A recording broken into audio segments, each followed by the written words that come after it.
dieksekusi dengan sebaik-baiknya. Kemudian juga penghormatan kami yang tidak terhingga kepada Bapak Taslim sebagai Direktur Forum Membangun Aceh yang sudah eksis pasca tsunami, dan kemudian juga Pak Nasir dari Dinas Sosial, kemudian tadi juga dari FDA Bapak Pak Nami ya, pada kami juga menjadi narasumber. Kemudian ada Pak Lemong sebagai narasumber hari ini. Ini narasumber yang memang sudah bergerak ya, artinya sudah tidak diragukan lagi, karena memang dalam jurusan PNI ini beliau sudah pakarnya untuk pengembangan masyarakat. Jadi mudah-mudahan dalam acara ini nantinya adik-adik kita baik dari perwakilan Fakultas Dakwah khususnya dan umumnya tadi dari beberapa fakultas lain yang bisa hadir dan bisa ikut berpartisipasi dalam seminar ini, kami berikan apresiasi. Disabilitas sebenarnya kita harus menyamakan persepsi. Seharusnya tidak ada istilah tidak ada yang tidak sama. Yang namanya kita diberikan hidup dan kehidupan, semua hak itu sama. Apakah itu dia seorang, ini dari sisi hak ya, hak kehidupan, hak mendapat pelajaran, hak mendapatkan pendidikan, hak mendapatkan segala hak itu sama. Cuman kadang-kadang bagaimana kesempatan dan peluang yang diberikan, ini sangat tergantung pada perspektif. Nah, kalau dulu waktu saya kuliah S2 di Bandung, itu kami pernah belajar BK, bimbingan dan konseling, itu juga ada adik-adik yang disabilitas. Artinya mereka punya peluang. Cuman barangkali untuk kita di Aceh, tenaga-tenaga profesional disabilitas belum bisa mendampingi sampai ke perguruan tinggi. Nah, mungkin ini bisa diinisiasi nantinya, sehingga mereka-mereka yang disabilitas tidak hanya sampai SMU, tapi juga bisa masuk ke perguruan tinggi dan punya kesempatan menjadi sarjana juga seperti yang lainnya. Karena apa? Dari sisi hak dan kewajiban ini punya hak yang sama. Karena masih dalam kata-kata status kita sebagai manusia, jadi tidak ada perbedaan. Nah, oleh karena itu kita boleh apresiasi kepada jurusan PMI yang sudah menginisiasi ini. Yang mudah-mudahan ada beberapa hal yang secara minoritas ini kita mau eksiskan ke permukaan, yang mungkin melalui tangan-tangan dari jurusan Fakultas Dakwah secara khusus, dan umum tadi ada beberapa fakultas yang juga secara tupoksi ini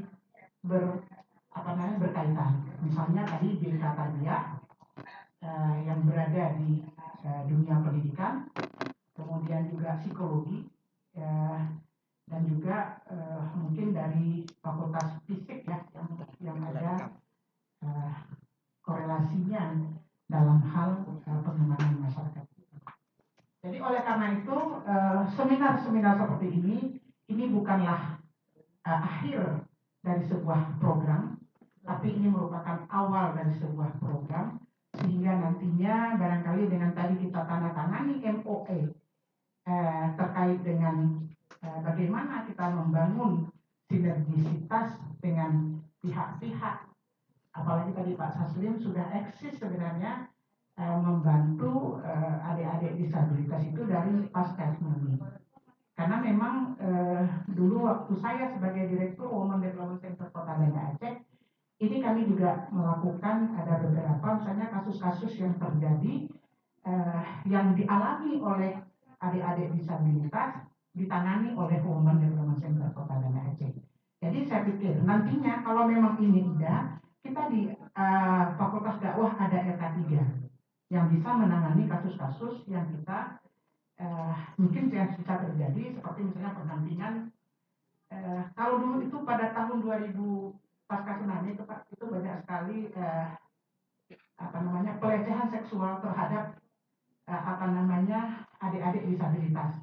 Kemudian juga ada kasus-kasus eksploitasi yaitu mereka disuruh untuk mengemis di jalan-jalan yang keuntungannya diambil oleh satu orang. Jadi pagi-pagi diletakkan di tempat-tempat strategis dan mereka dijadikan sumber pemasukan. Dan ini kita tangani, insya Allah, alhamdulillah akhirnya banyak disabilitas waktu itu ditangani oleh dinas sosial. Dan pada saat pasca tsunami kebetulan ada BRR yang banyak memberikan masukan sehingga kita banyak juga. Kemudian ini ada yang real secara positif, tapi ada juga disabilitas yang negatif secara perspektif. Nah mungkin ini perlu kita berdayakan, karena perspektif yang disabilitas yang negatif, ada misalnya satu contoh, kami tanyakan, dia kebetulan selalu meminta-minta di Simpang 5 dan dia mengalami sakit yang ini tumor atau apa dan sebagainya. Nah pada saat itu kita ada kesempatan Women Development Center bekerja sama dengan LSM yang bisa melakukan dan bisa membiayai operasi untuk penyakit tersebut. Tapi apa yang disampaikan? Beliau mengatakan tidak, Ibu, karena penyakit inilah yang mendatangkan uang untuk saya dan penyakit inilah yang membuat saya bisa hidup, katanya. Nah, kalau kehidupannya itu memang ke arah yang lebih baik, kita setuju. Mungkin itu salah satunya. Tapi ketika kita asesmen lagi, kita jajaki dan kita ikuti kemana, uang itu disia-siakan lagi dan untuk hal-hal yang negatif. Nah, ini persoalan-persoalan perspektif. Mereka menganggap disabilitas mereka merupakan sesuatu yang harus dibantu oleh orang-orang. Bukan perspektif mereka yang mengatakan bahwa mereka punya hak layak hidup. Nah, kalau bapak-bapak, ibu, adik-adik lihat di simpang yang jual apa namanya, yang jual ikan pandang ya, itu apa dikatakan? Memang kaki saya tidak ada, tapi pikiran saya masih positif, Bu. Jadi nggak usah saya dikasihani, saya masih bisa berjuang, saya masih bisa melakukan jualan dan sebagainya. Nah, ini artinya apa? Dia memang perspektifnya positif dan dia mau diberdayakan. Kalau ibu mau membantu, kasih modal saya. Saya tidak mau meminta-minta di jalan karena saya punya harga diri. Nah, ini orang-orang yang positif. Nah, maka yang kita bangun hari ini bukanlah sesuatu fasilitas yang bisa dilakukan oleh adik-adik kita disabilitas, tapi bagaimana membangun perspektif positif sehingga ini betul-betul ketika kita berada di ruang publik, kita menganggap mereka sama dengan kita. Kita tidak pernah menganggap ada perbedaan. Karena apa? Hak dan kewajiban itu sama. Mereka manusia, kita juga manusia. Tinggal bagaimana? Karena hari ini banyak juga kita lihat orang normal belum tentu perspektifnya positif, bahkan lebih cacat dari yang cacat. Ini contoh saja kita bilang, banyak orang-orang yang kita lihat dari postur tubuhnya itu lengkap semuanya yang dikasih oleh Allah Subhanahu wa taala, tapi mereka masih mau menipu orang-orang yang haknya sebenarnya untuk orang lain. Saya contohkan, ketika ada bantuan untuk disabilitas, dia pun pura-pura menjadi disabilitas. Ini cacat mentalnya. Ketika bantuannya untuk janda-janda, dia berani mengatakan suaminya sudah mati. Ini salah satu. Ini maka saya bilang tadi, ini lebih cacat dari orang cacat. Maka yang kita bangun hari ini bagaimana perspektif yang positif. Sehingga ada hak yang sama, ada ruang yang sama, ada kesempatan yang sama yang bisa dilakukan dan dimanfaatkan oleh adik-adik kita. Nah, saya berterima kasih hari ini kita sudah membuka MOE tadi, dan kalau ada kesempatan-kesempatan mereka untuk belajar, kita buka ruang. Karena kita kemarin ada juga yang salah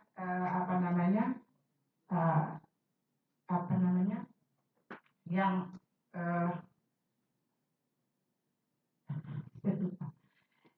yang juga dari PMI, minoritas bukan Dan yang ini yang kita juga mau bawa ke sini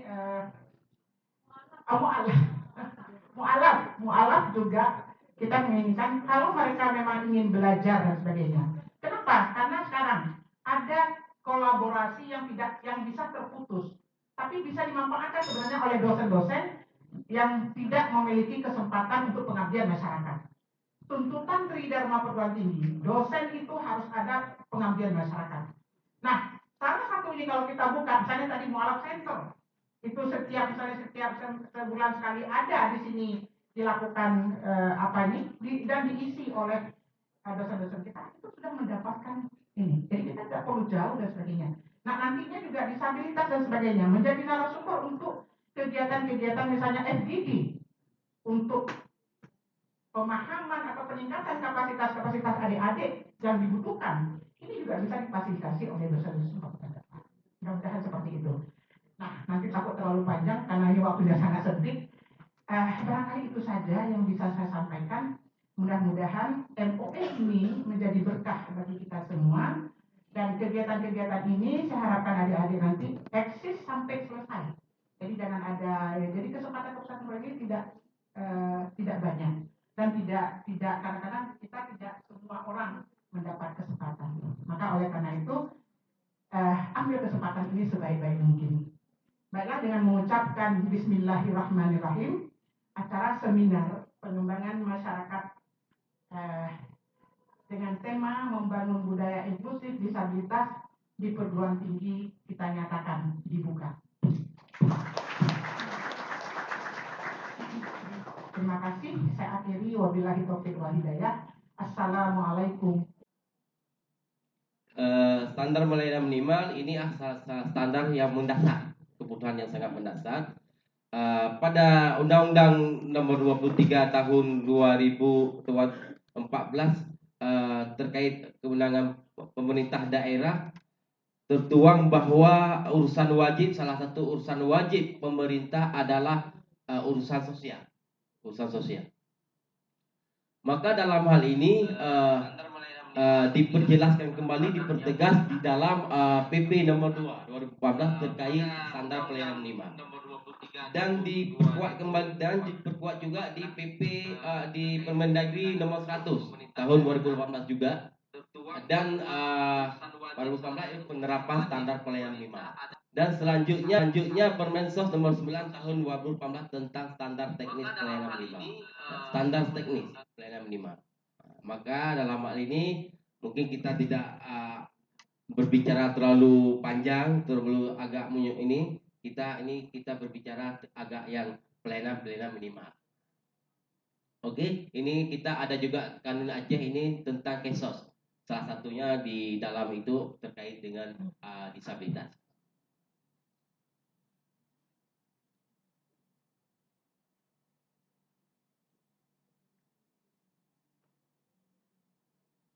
Oke, mungkin secara ini kalau secara tesis ini skripsi ini landasan teoritis ya, semua inilah dengan teori ya. Penting. Ini kayak tahu semua lah. Saya rasa disabilitas itu apa? Ini kalau kita lihat ini disabilitas ini adalah orang yang memiliki keterbatasan fisik, baik itu intelektual, mental, sensorik, jangka waktu lama. Dan kalau kita lihat lagi yang manakah fisik? Nah, ini mungkin yang sebelah kanan kita ini fungsi gerak. Misalkan amputasi, lumpuh kayu, kaku. Sekarang di Undang-Undang Nomor 8 itu 2016 itu posisi orang stroke itu sudah dinyatakan disabilitas apabila telah melebihi 6 bulan. Itu ada diperjelas dalam lampiran di Undang-Undang Nomor 8. Begitu juga tadi keterbatasan intelektual itu ada kecerdasan di bawah rata-rata. Nah, ini ada keterbatasan Grahita, Down syndrome. Kalau Down syndrome itu ini kepala 1000 lah kalau bahasa orang salah. Sama-sama mirip semua tuh. Nah, ini. Dan mental, mungkin terkait terganggunya fungsi pikir emosi. Nah, ini Dan sensorik. Nah, sensorik ini yang berhubungan dengan wajah, ada tunarungu, tunawicara, tunanetra, low vision, ini dah masuk dalam sensorik. Ganda, dan satu lagi ganda. Itu kan dalam ragam disabilitas itu ada nyatakan 4 ya. Apabila ini salah lebih daripada satu, ini nyatakan ganda. Misalkan fisik tapi kita tidak bisa melihat, ini dimasukkan dalam disabilitas ganda. Artinya multi ya. Yang mengalami hambatan atau kesulitan dalam berinteraksi dengan lingkungan sekitar, sehingga kita ini kan kendala. Saat kita pergi susah, saat kita mendengar susah, ini terkendala. Oke, selanjutnya ini nggak perlu kita perjelas lagi. Saya rasa ini tempatnya di sini memang mendapat ilmu. Malah saya background lain. Ini kalau saya lebih pengalaman saja di kantor kan. Kalau kita melihat ini tidak, karena saya tidak pernah belajar sini. Ini ibu lah ya, ibu presiden. Oke, selanjutnya yang kita tadi berbicara tentang hak-hak disabilitas. Ini sudah kita ketahui, ini adalah saya ambil ini dari Undang-Undang Nomor 8. Hak-hak yang harus istilahnya yang harus diterima, harus yang ada sama orang penyandang disabilitas. Mungkin biasa aja tanya nahek ataupun terbalik ya. Nahek nahak. Dak asal nama gerak nama ego, dak anak kaya gelah menggerak. Nya nama koma. So, bisa ini ada yang bisa translate, ada yang tidak tahu. Nanti cari di Google ya. Cari di Google translate. Itu. Hak-hak itu biasanya yang harus diterima sama kita. Berbeda tadi hak tadi, itu kayaknya lebih bekerja, ya. Pada saat kita bekerja atau keluar tengah, itu hak lu. Berarti nak ego kan, bisa kita makan, ada pendapatan. Dan minimal tidak kita minta orang, tapi minimal untuk kita sendiri untuk memenuhi kebutuhan sudah cukup. Itu intinya tadi kan. Berbeda dengan ini hak yang harus diterima oleh disabilitas. Dan ada biasa kalau ada hak ada kewajiban. Ini kewajiban pemerintah harus memberikan hak kepada kelompok disabilitas. Ini banyak hak ini lebih kurang 20, ini kayak ada double terkait budaya dan pariwisata. Sama seperti Ibu yang disampaikan, hak hidup bebas dari stigma. Memang betul di lapangan itu kita akui itu. Malah keluarga sendiri seperti itu, apalagi orang sekitarnya. Pengalaman saya mendengar ada ODGJ yang setelah perawatan dari rumah sakit jiwa dipulangkan, artinya psikotik, dipulangkan ke keluarga nggak mau terima.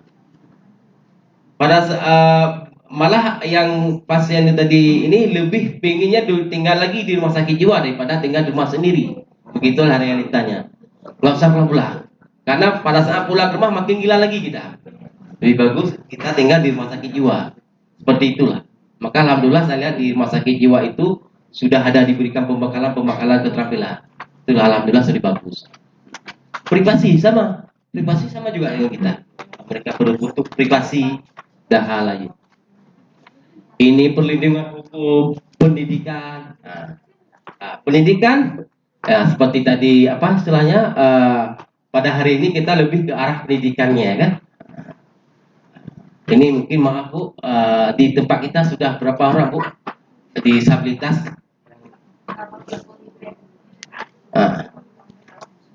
7 orang. Sudah tahu Bu ragam-ragam disabilitas apa Bu?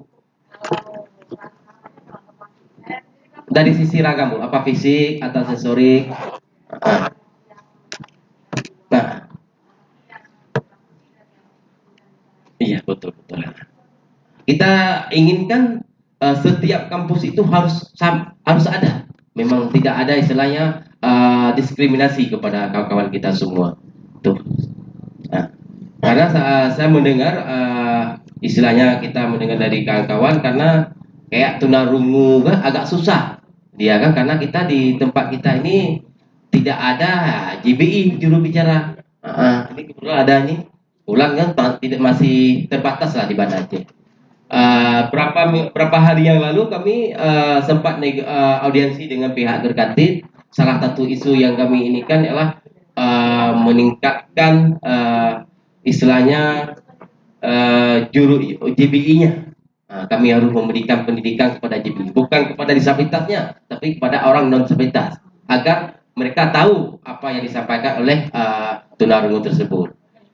Malah tadi di koran sudah ada Serambi, bisa dicek. Serambi sudah ada. Kayak kemarin baru masuk berita dari artinya dari kami sangat setuju dan kami komit, insya Allah akan kami perjuangkan itu.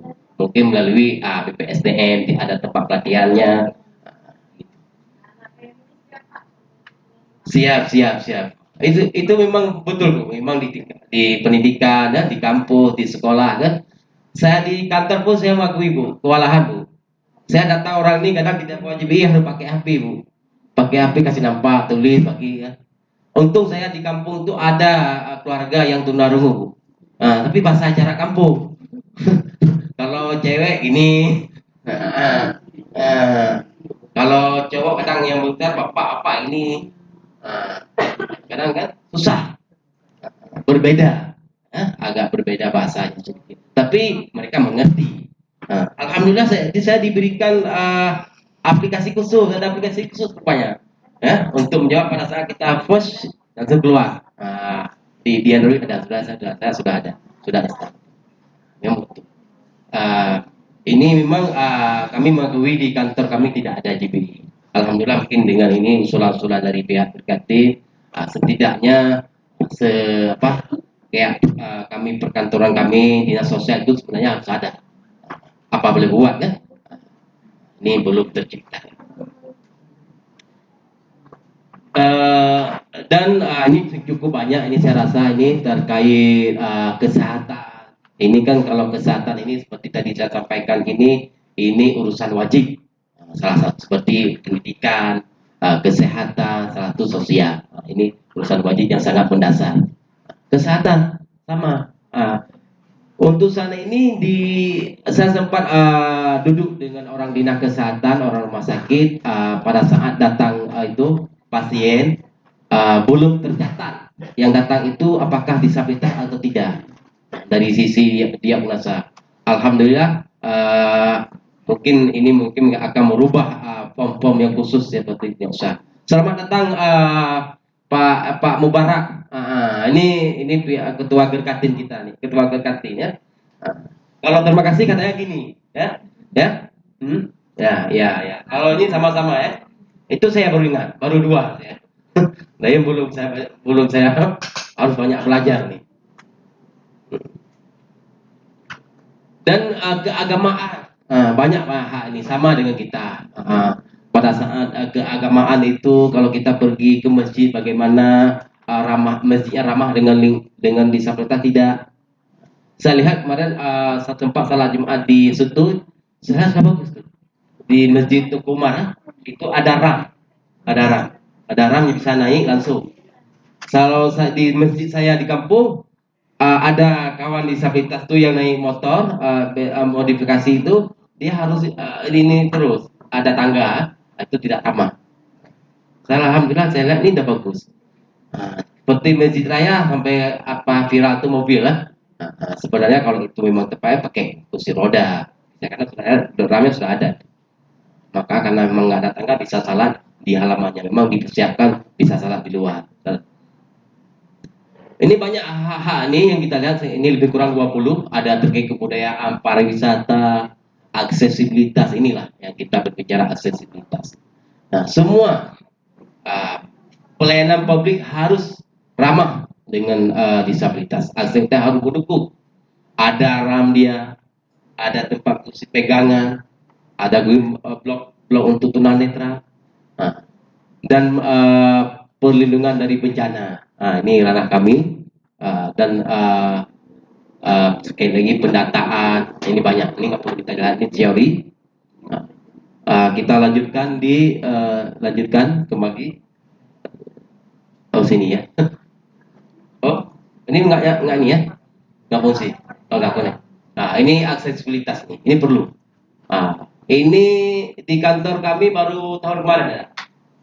Nah, karena mengapa? Sebelumnya kami mau robohkan gedung sosial tapi nggak berhasil, makanya kami telah. Ini mungkin. Terakhir pada saat Ibu Elin audiensi dengan kami mau ke ruang Pak Kadis terangkat sedikit 10 cm itu sebenarnya nggak bagus juga. Ini harus nyambung kan. Kalau ke ruang saya nggak bagus, cuma pintunya belum pas. Kalau masih. Karena mengapa? Karena itu gedung lama, mau dirobohkan Bu. Mau kita ambil tempat baru, kemarin takut nggak, karena tidak ada perencanaan, ada uang nggak berani, takut. Maka tidak jadi pada saat itu ada uang. Sekarang kita minta nggak ada uang lagi. Ini aksesibilitas. Di kampus kita sudah ada nih adik-adik. Udah, mungkin sebagian ya, sebagian. Nggak apa-apa, ini kan bertahap ya kan. Kecuali gedung baru wajib kan. Gedung baru tuh harus. Orang arsitek itu harus memikirkan ini. Tadi kan ada orang PUPR yang tahu teknisnya itu harus tahu. Ini ada secara teknis ada nih, memang ada jelaskan berapa ukuran, kayak mana jalannya, luasnya, semua ada. Ini ada ram seperti ini, ada untuk naik kursi roda, ya kan? Nah, ini untuk tunanetra ini ada pada saat dia belok, ada kami berbeda, ada ini blok berbeda. Pada saat habis jalan pun berbeda, bukan sama semua ini lurus, bukan, bukan. Nanti kalau ada putus berbeda, berarti tahu berhenti sini. Ada simpang 4, tahu juga. Ini bisa belok kiri, bisa ke kanan. Oke. Ini kan untuk tunanetra. Kalau ini untuk fisik ya. Ini sama, ini ada pegangan lagi. Menurut saya bisa dipegang. Ya. Di ini juga, ini di tempat-tempat hotel biasanya. Nah, ini khusus untuk netra. Ini ada tulisan braille. Braille, perasaan tekan-tekan, ada. Dia agak timbul tulisannya. Saya belum bisa baca juga. Saya pengalaman bawa ini juga kawan dari tunanetra ke Bekasi pada saat itu. Pada saat naik pesawat kan ada dikasih itu petunjuk, kita duduk kan, keselamatan lah. Dikasih ya braille kan, baca siki kan, diraba kan. Ini saya tanya ada pancing kan, kan kata kita kan. Apa bang bilang itu ini keselamatan kita. Cuma agak lama bacanya ya, karena proses ya. Ini ada lagi yang instan model kayak ini pada saat kita naik lift lantai 1. Itu bagus. Kita juga kan. Nanti kita tahu naik lantai berapa kita. Lantai 2. Begitu juga. Ini terkait toilet yang ramah disabilitas. Di tempat-tempat misalnya di kampus, di sekolah, di masjid, di tempat publik, ini bisa masuk istilahnya kursi roda. Pintunya harus besar, jangan 80, nggak muat. Itu pintu. Saya di rumah sendiri buat rumah kemarin kan teringat juga. Di rumah saya 80. Teringat Pak, saat saya ada orang tua saya, mertua mereka sakit, saya papa ke kamar mandi kan, ke rumah mama. Waduh, udah telat. Karena kursinya masih kecil, tidak bisa masuk kursi roda. Siapa tahu nanti orang tua ataupun kita sakit, sebenarnya harus bisa masuk kursi roda. Tidak perlu kita angkat-angkat lagi, itu seharusnya. Apalagi ini tempat pelayanan publik. Maka nanti ke depan, siapapun ya, mungkin dari pihak kita pribadi buat rumah, kalau memungkinkan pintu WC itu, kalau khusus satu ada yang bisa pintu besar, bisa masuk lah. Itu juga apa?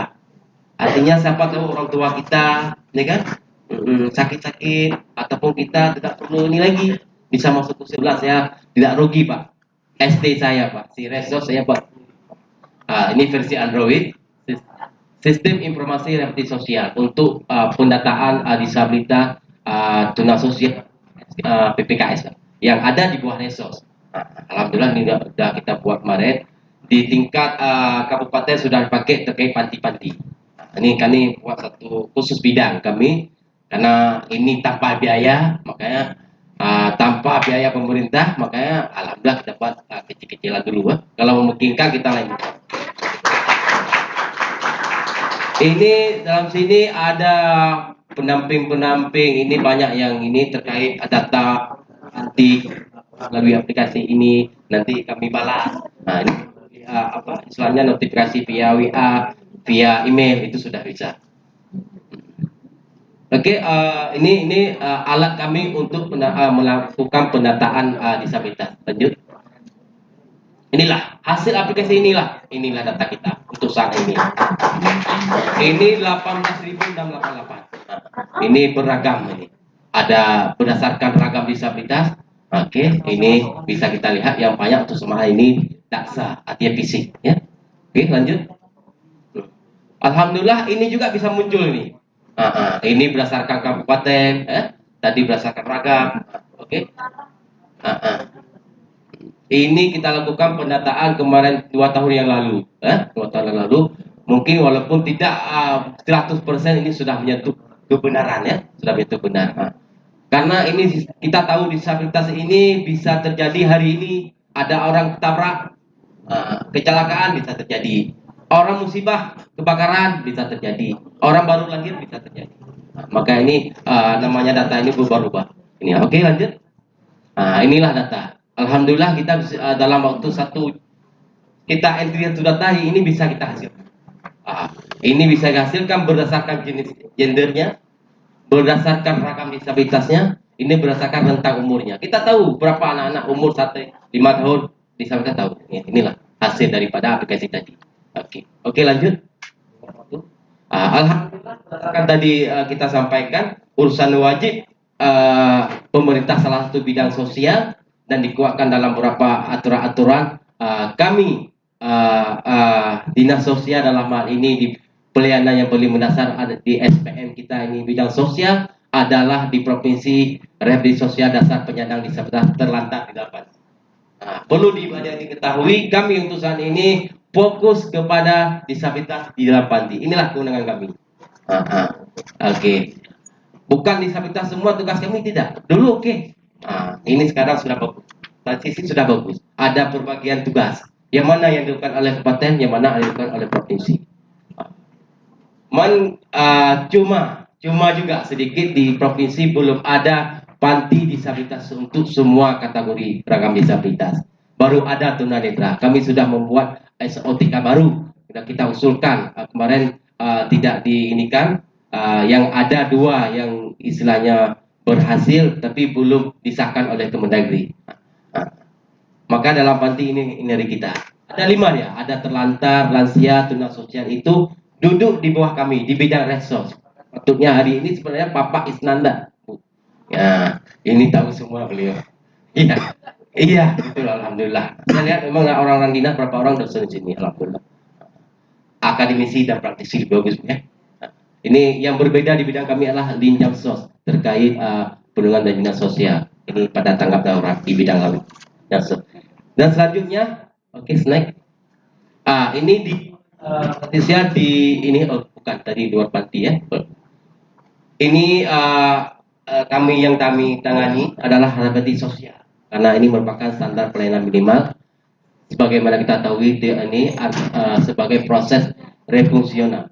Mengembalikan fungsi untuk memungkinkan penyandang mampu melaksanakan fungsi dan perannya sosial secara wajar dalam masyarakat.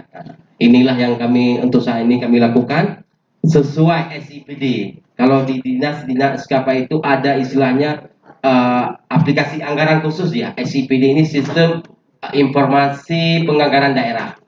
Dia sudah memuat berdasarkan aturan-aturan Permendagri. Maka kami untuk melakukan penjangkauan di luar panti ini tidak masuk lagi di aplikasi. Saat penganggaran pun tidak muncul, tidak bisa kita masukkan. Kecuali nanti berubah Ini saat ini belum, masih kita ini fokus kita dalam panti ini apa istilahnya bentuk-bentuk yang kita lakukan kegiatan ini adalah pemenuhan kebutuhan permakanan. Pemenuhan permakanan ini kepada panti-panti terkait ini panti disabilitas. Alhamdulillah di Aceh sudah ada 6 panti disabilitas. Sebelumnya ada berapa panti, habis itu karena tidak istilahnya beroperasi lagi. Ini yang masih ada di Banda Aceh, di PAC. Ada gedung 2 dia. Ada di Kampung Keramat, ada di Santan. Tantan. Pak Tantan. Ini alhamdulillah ketuanya Pak Ibrahim, ketua DPRA, anggota DPRA juga selaku pengurus situ. Dan begitu juga permakanan anak panti disabilitas.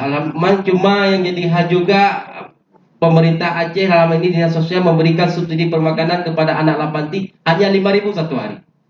Kalau kita minum kopi di Solo 8.000 kalau ya gelas besar ya. Kalau gelas kecil itu 6.000. Sangat miris ya. Itulah artinya perhatian pemerintah yang sanggup ya, yang sanggup pemerintah memberikan. Karena namanya subsidi permakanan. Itu seingat saya tahun saya masuk pegawai cuma seperti itu, nggak naik. Kalau naik kayak 1.000 lah dari sebelumnya. Ini ada kami kebutuhan asrama, kami berikan sandang pakaian kepada anak-anak panti. Ini terlepas daripada panti anak dan ataupun panti dan usia juga.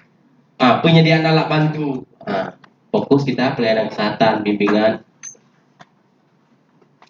Oke, kita singkat-singkat saja kayaknya tadi. Ini luar panti, ini posisi orang kabupaten, dia mereka luar panti. Kalau memang orang disabilitas dalam masyarakat ini adalah kewenangan orang di suatu kabupaten kota. Tapi sangat miris saya sampaikan juga, apapun ini kewenangan sudah ada, tapi anggaran tidak ada. Berapa kali pertemuan kami dengan orang di suatu kabupaten kota pada saat rapat koordinasi di tingkat provinsi, kami menanyakan berapa, kami menginventarisir malah anggaran berapa yang ada di dinas sosial itu terkait disabilitas. Malah ada 2 tahun yang lalu sebelum COVID itu dapat informasi dari Singke atau Sepuh Salam itu hanya 25 juta untuk bidang resos, bidang sosial itu bagian kecil daripada disabilitas itu sendiri. Ada di lansia di situ, ada gepeng di situ, ada pendidikan 25 juta. Beli kursi roda ini standarnya 2,5 juta nih satu kursi roda. Berapa penduduk yang di kabupaten itu nggak mungkin minta 10 biji setahun pasti, apalagi hal. Maka apapun cerita kita berbicara terlalu ini tanpa anggaran itu kayaknya susah juga tidak bisa berbuat apapun. Ini sama seperti tadi. Next, ini di disabilitas kita sedikit lagi. Mudah-mudahan ada 2 di Aceh Tengah. Sekarang sudah ada 3 kemarin. Sekarang 6. Ya, belum panti anak ada, cuma untuk panti disabilitas tidak ada ya. Iya. Oke, ini alat bantu kita berikan. Kalau bisa nggak lihat video ini, kemarin kami laksanakan kegiatan nih. Dan satu lagi, ini video siapa? Boleh juga video khusus dah. Ini kemarin kami berikan pelatihan barbershop dan tata rias kepada anak panti di YPAC. Alhamdulillah, kebetulan kawan kita hadir di sini, Pak Rahman Julian sebagai salah satu instruktur juga.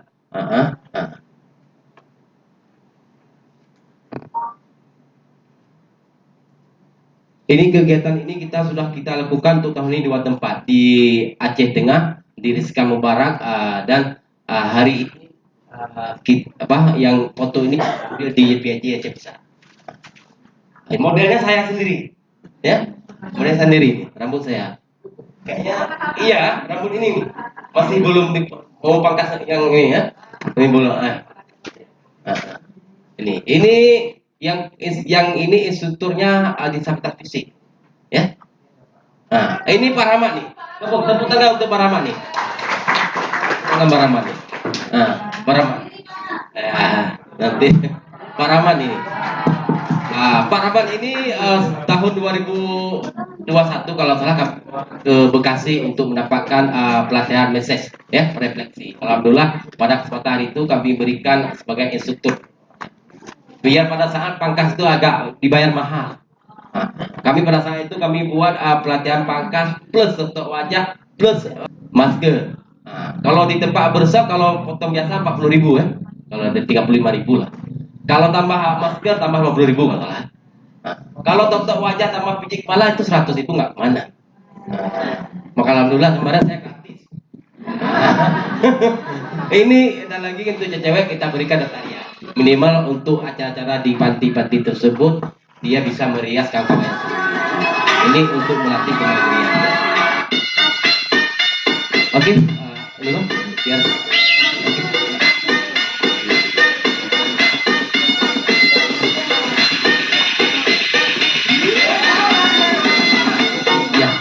itulah ya.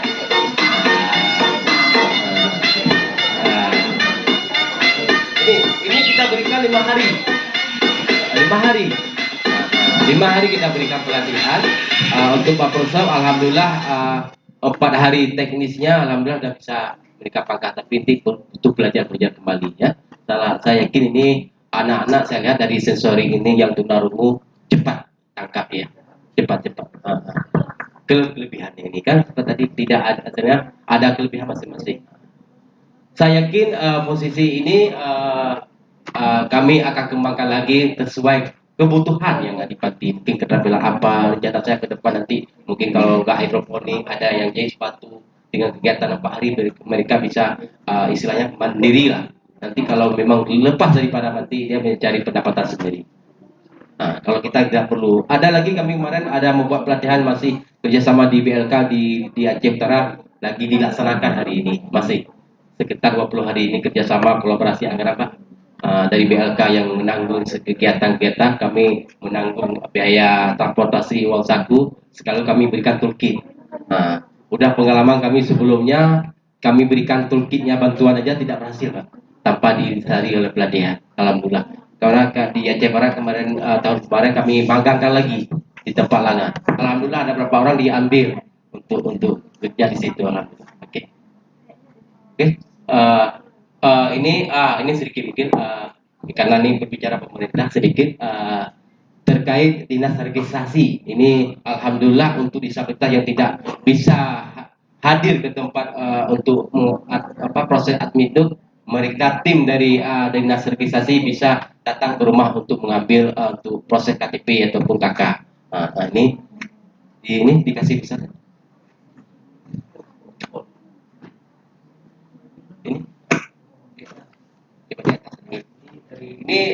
Ini yang rawan-rawan ya, bukan disabilitas saja, mungkin lansia sama juga. Ini saya pernah ikut, lanjut itu.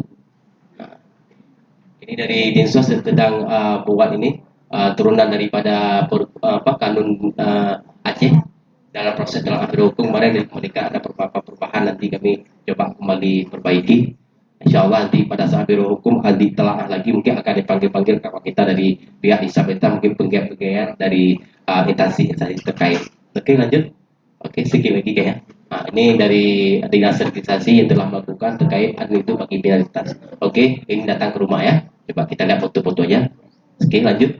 Auto sudah nih ya. Lanjut lagi. Ini datang ke rumah, nampak kan? Ini datang ke rumah kan? Nampak ke rumah. Ini pelayanan yang diberikan oleh dinas sertifikasi ya. Oke lanjut. Ini berangkat KTP. Ini di Puskesmas. Ini saya ambil dari Naksatan. Suaranya. Oke lanjut. Ini RAM ya, terkait dari Naksatan lanjut. Oke, ini di P3A. Saya rasa ini karena mengingat waktu, nanti pada saat sisi tanya coba kita kupas kembali terkait pada pembukaan hak Ustaz. Saya kembalikan kepada moderator. Kebetulan moderator ini merangkap lagi ya, kalau dia emang hebat nih. Oke, saya kembalikan kepada moderator. Kita beri aplaus dulu kepada Bapak Muhammad Nasir. Alhamdulillah teman-teman luar biasa ya. Ya sebelumnya kami sampaikan bahwa kita di sini ada teman-teman disabilitas yang hadir ya. Termasuk di sini ada penerjemah bagi teman-teman yang bisu. Jadi ini adalah momen yang langka bagi teman-teman adik-adik mahasiswa untuk belajar. Mari kita belajar bersama ya. Ini teman-teman di depan adalah teman-teman kita dari disabilitas ya.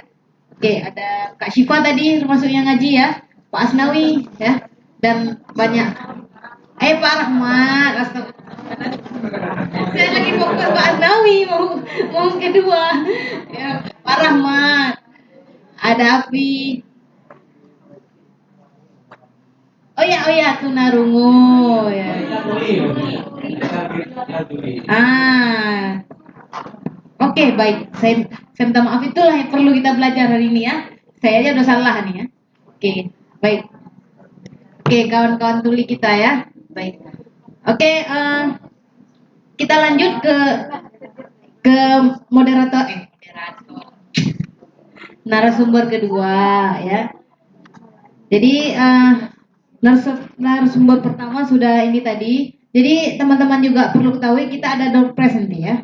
Bagi teman-teman dua penanya dari untuk pertanyaan Pak Asnawi dan dua penanya dari Pak Muhammad Nasir. Jadi ini saya akan membaca kurikulum vitae atau CV dari Pak Asnawi ya, yang sekarang menjabat sebagai manajer program ya. Nama beliau Asnawi Nurdin, itu alamat di Pemancar, Jalan Pemancar, Lorong Rahmat nomor 2, Lamtemen Timur, Banda Aceh. Iya. Oke, sama ya. Oke, nomor HP bagi teman-teman yang mungkin nanti mau ke FBA karena nggak ada nomor HP lain, silakan hubungi Pak Asnawi ya. 0813 1409 6847 6847. Sudah? Oke. Riwayat pekerjaan beliau itu 14 tahun di dalam bidang pembangunan ya. 10 tahun dalam bidang leadership ya, peran kepemimpinan. Terus di bidang keahlian juga di bidang keahlian project management. Terus ada community development ya, pembangunan. Terus ada juga sebagai manajemen project apalagi ini. Banyak sekali ya tentang isu disabilitas dan hak-hak disabilitas ya. Jadi juga isu tentang post konflik dan post disaster development. Jadi cukup berpengalaman beliau dalam bidang ini. Education, pendidikan. Di S1-nya beliau di bahasa Inggris di Shah Kuala USK ya, di FKIP tepatnya. S2 itu di Master Leadership and Management di Flinders University of South Australia. Di S2-nya di Australia. Oke ya. Baik, adapun awards prestasi beliau itu menjadi program Australia Indonesia Youth Action Program. Terus penghargaan dari fully funded Australian Development Scholarships itu pada tahun 2011 sampai 14. Jadi luar biasa sekali ya. Jadi kalau teman-teman maksudnya hari ini tidak mengambil ilmu dari beliau nih, saya pikir wah gitu ya. Oke. Mungkin langsung saja, saya tidak memperpanjang mengingat waktu juga. Pak Asnawi, waktu kita 20 menit untuk pemaparan PPT-nya. Nanti maaf di tengah perjalanan kalau lewat kami ingatkan. Kami persilakan kepada Bapak.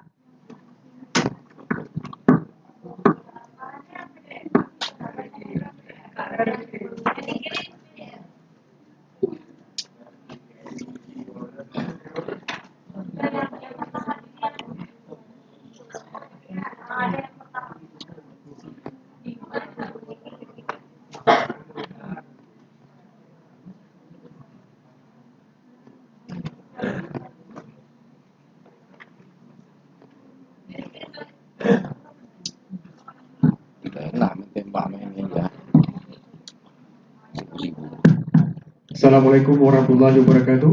Waalaikumsalam warahmatullahi wabarakatuh. Siapa yang masih bersemangat? Tunjuk tangan. Konsentrasi di atas 90%, tunjuk tangan. Yang 3%, yang mau lobet. 3%, 4%, ada? Oke. Saya tes ya. Siapa yang kenal saya? Yang dari sini ke belakang, siapa yang kenal saya? Yang kenal saya tunjuk tangan. Ya, lihat, makanya lihat sini itu berarti kan lihat ke depan. Oh, sini maksudnya dari hadapan saya ke belakang, siapa yang kenal saya? Dari tempat saya berdiri sampai ke belakang, yang kenal saya. Oke, adalah. Yang dari jurusan PMI, yang dari jurusan PMI. Nah, itu kan konsentrasi berarti, kan? Gak ada konsentrasi, berarti harus ini. Yang selain jurusan PMI. Oke, kawan-kawan dari organisasi penyandang disabilitas, angkat tangan atau angkat yang lain boleh? Ya boleh kalau misalnya tangan. Ya angkat kaki gitu ya. Baik. Jadi Assalamualaikum warahmatullahi wabarakatuh. Sekali lagi Yang saya hormati Bang Taslim, senior saya, atasan saya, satu seperjuangan di HBA sejak tahun 2005, kemudian Ibu Ketua Jurusan, Ibu Rashidah, kemudian Pak M. Nasir, saya berapa kali ingin ngobrol dengan Pak Nasir, berbagi pengalaman dan itu sempat ketemu, tapi kita sering kontak-kontak lewat telepon. Ini kita nih satu seperjuangan, hanya saja FBA ini di luar pemerintah. Pak Nasir berada dalam badan pemerintah. Dengan saya insya Allah 20 menit, saya coba ambil waktu yang pas sehingga semua materi terpapar. Terlalu banyak yang ingin saya sampaikan, sehingga saya pilih dan memilah mana yang kira-kira pas dan cocok untuk konteks kita pada hari ini dan pada saat ini. Jadi, coba full.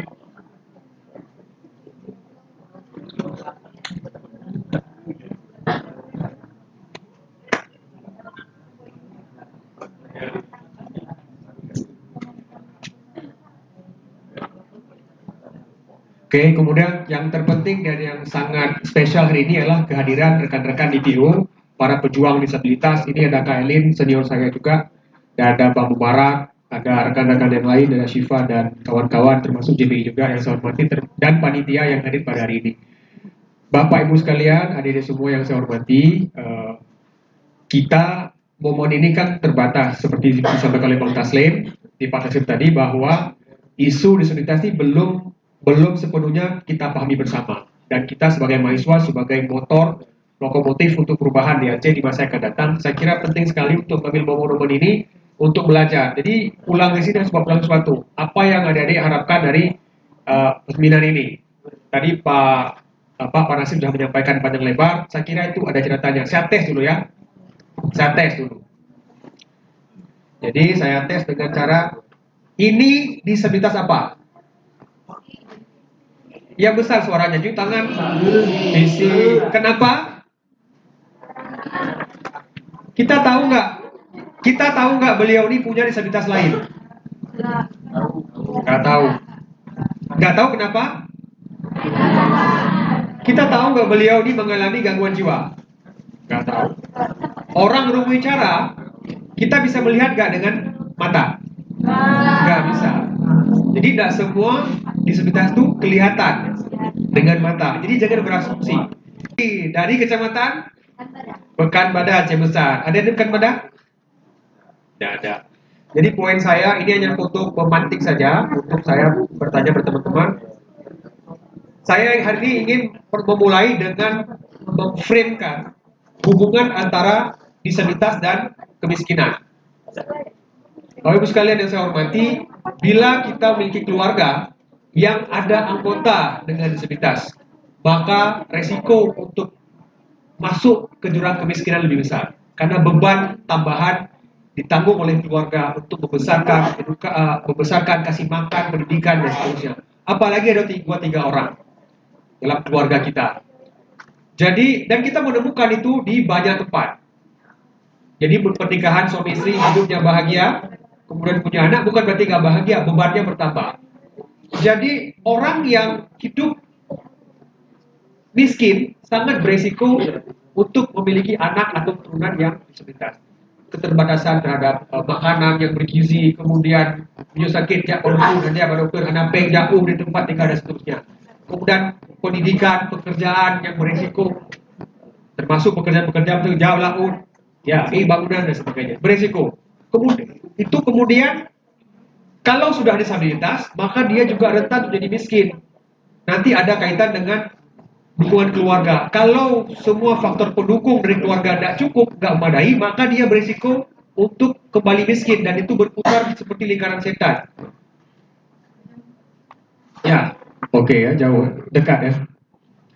Ini namanya Pak Iswadi. Ada yang kenal? Satu pun nggak ada yang kenal. Beliau Pak Iswadi ini, beliau mantan atlet lari nasional. Beliau disabilitas apa nih? Ya, boleh daksa fisik boleh ya. Beliau gimana? Ya, konsentrasi harus 90% ke atas. Ada pertanyaan-pertanyaan harus dijawab ya. Beliau ini lahir dengan kondisi ada bongkok di belakang ya, di ini. Jadi ada bongkok di belakang bahu, beliau tidak bisa bekerja maksimal seperti orang lain yang tidak mengalami disabilitas. Beliau memiliki ibu yang sakit dan 3 saudara kandung yang mengalami disabilitas. Ya, ada satu yang baru-baru ini gangguan jiwa yang sudah memiliki anak dan beliau juga yang menanggung. Jadi beliau harus menghidupi diri sendiri, menanggung ibunya dan ketiga adik kakak beradik. Sangat beresiko. Jadi kalau nggak dipotong mata rantai di tengah-tengah intervensi dari orang lain, pihak lain, maka dia akan terus seperti itu. Jadi anaknya, kalau dia punya anak akan seperti itu, nanti keluarganya juga seperti itu.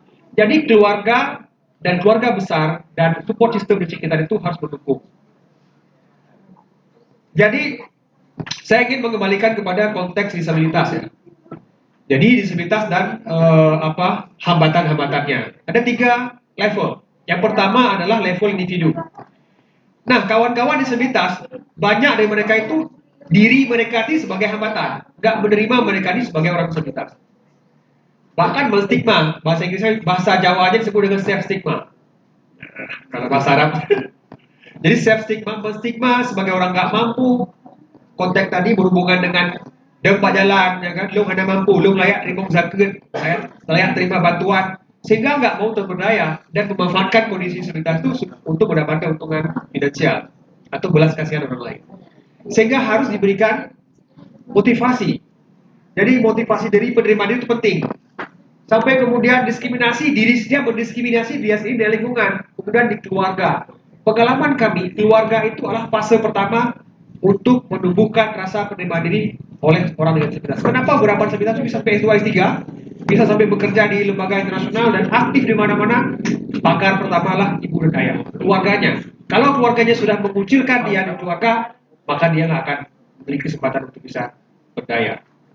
Saya kira beberapa yang hadir di sini itu bisa nanti menceritakan pengalaman pada waktu. Bagaimana keluarganya mendukung ketemberdayaan sampai S1, S2 dan seterusnya. Penting sekali. Kemudian masyarakat. Ini masyarakat kita ini kalau lihat orang gangguan jiwa, kalau sudah pernah sekali masuk ke rumah sakit jiwa, itu seolah-olah dia menjadi mayat hidup.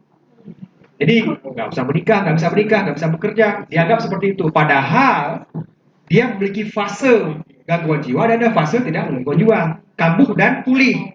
Pada masa pulih dia bisa menikah, dia bisa punya anak. Yang penting keluarga menerima. Sebagaimana kita menerima orang yang mengalami penyakit jantung, darah, penyakit-penyakit kardiovaskular, penyakit-penyakit diabetes, stroke dan seterusnya. Stroke kita terima. Dia orang keluarga kita stroke, suami istri stroke kita terima, rawat dengan baik dan bersuap. Begitu ada anggota keluarga yang sakit jiwa, sang harta dia sudah meninggal dan hartanya perlu kita bagi terus. Jadi sudah nggak ini lagi. Padahal dia kalau ditangani dengan baik, ada fase dia bisa pulih. Hanya sedikit yang tidak pulih dan hanya sedikit yang merupakan pelaku kekerasan. Tapi sedikit itu yang dijadikan sebagai, saya sudah bertanya semua perawat jiwa di wilayah kerja kita sebelumnya 7 kecamatan yang merupakan program pemberdayaan gangguan jiwa. Nggak ada yang dipukul perawat jiwanya, nggak ada yang padahal dia bekerja dengan ratusan orang gangguan jiwa. Bahkan pada saat mereka kambuh. Masalah di mana sekarang? Siapa yang sakit?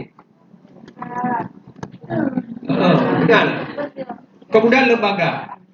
Jadi kalau bicara advokasi hari ini, kita berpikir advokasi nyo dinsos target. Nyo targetnya adalah gubernur, bupati, kementerian-kementerian untuk adanya polisi, kebijakan, adanya peraturan daerah, adanya program supaya akses. Tapi masyarakat dan keluarga, di mana keluarga itu hidup dan besar, nggak ada yang advokasi, tertinggal. Keluarga ada buka diri, no kamu bangunan ke akses pak, tapi hanya aja lah kamu. Bangunan kampus oke, dosennya sudah oke. Kurikulum, layanan yang di kampus dan layanan dasar yang ada di seluruh apa yang disediakan oleh pemerintah sudah oke, tapi nggak ada yang mengakses. Bekah di masjid kenapa harusnya masjid lo? Ada urunnya masjid kan dibikin ram, udah dibikin landai, ada urunnya karena mereka level individu itu yang masalah. Berarti harus ada orang yang mengadvokasi itu, memberikan pemahaman, meskipun tetangga-tetangga kita, kadang kakak beradik kita, saudara-saudara kita, perlu ada pemberian pemahaman. Dan terkadang perlu kita bawa contoh real. Kalau yang netra, bawa kawan kita netra sudah berdaya. Kalau yang bisa tuli, kak bawa teman-teman tuli untuk sebagai contoh bahwa mereka ada rumah darah ringan. Karena meninggal orang tua, meninggal meninggal kakak beradik, siapa yang tanggung jawab? Siapa? Ikut berdaya. Makanya sejak kecil harus dididik untuk berdaya. Enggak semua disabilitas itu lape Mas Aceh ya, terikat di kursi, nggak bisa. Banyak yang bisa berdaya. Padahal bahkan bisa ditangani sejak kecil ya. Adanya terapi misalnya kalau yang cerebral palsy. Kalau yang belum bicara itu bisa dilatih untuk bahasa isyarat. Ada upaya bisa dilakukan oleh keluarga dan itu butuh kita sebagai promotor. Nah, kita semua ini promotor. Kemudian ini kalau bicara vokasi, karena itu tema yang diberikan saya. Jadi FBA sebagai salah contoh LSM yang bekerja di isu ini, kita ingin memberdayakan disabilitas. Tapi itu nggak cukup, Bapak Ibu sekalian, ada ini semua. Perlu kita ajak orang lain, aktor-aktor lain untuk ikut serta. Jadi tak membelah palu. Ya, itu acara.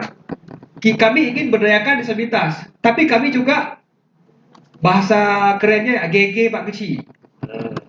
Ya, GG Pak Keci. Melobi, bahasa kerennya lobby. Bahasa Acehnya GG. GG itu adalah dia perlahan, tapi untuk pengurus secara perlahan. Jadi bukan demo ya. Datang ke desa, Pak Jo kamu harus buka joka, bukan gitu caranya. Hubungan baik dulu, pelan-pelan, sampai kemudian aparatur kampung menjadi mau berpartisipasi dalam mendukung keterberdayaan anggota atau masyarakatnya yang mengalami keluarganya, puskesmas, kemudian ya tokoh masyarakat. Kemudian kita juga perlu mengadvokasi orang-orang yang memiliki kepentingan di bidang sosial, termasuk ya kalau di kecamatan itu di bawah dinas sosial namanya Puspel Kesos. Di sana ada anggotanya, ada TKSK, mereka juga melakukan itu. Tapi karena mereka bebannya besar, perlu tarik, ajak ikut serta untuk melihat orang dengan disabilitas yang ada di kampung, untuk ikut andil memberikan pembinaan, memberikan motivasi dan sebagainya. Bukan hanya bantuan-bantuan saja. Sehingga kalau ada pemerintah udah oke, masyarakat udah oke, desa, kemudian keluarga mendukung, tokoh masyarakat sudah oke, dia sudah ada yang namanya support system. Support system ini adalah sistem dukungan di lingkaran orang dengan disabilitas selain dia sendiri. Dari pertama kakak beradik, ayah, ibu, kemudian lebih besar lagi tetangga ini belum pernah mengalami gangguan jiwa. Siapa yang merasa dalam ruangan ini selama ini belum pernah mengalami gangguan jiwa? Ini pertanyaan kan jelas bahasa Indonesia. Saya EYD lagi. Siapa dalam ruangan ini yang selama ini merasa belum pernah mengalami gangguan jiwa? Jelas. Ah, itu di belakang 3 orang, 4 orang. Bagus, jelas.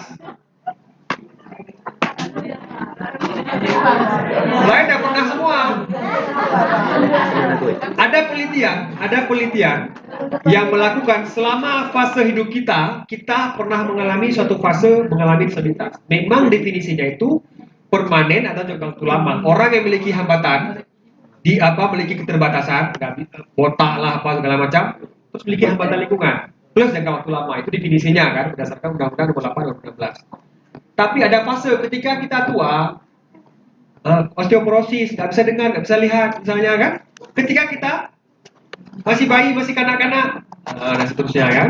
Ada fase, tapi memang nanti ada definisinya mana yang disebut disabilitas yang seperti definisi undang-undang, mana yang tidak. Tapi ada fase ketika 6 bulan ada krimping, dan pikirannya mayu-ayun, diputusin pacar. Kemudian lihat orang senang, susah. Lihat orang susah, senang. Dan itu berlangsung lama.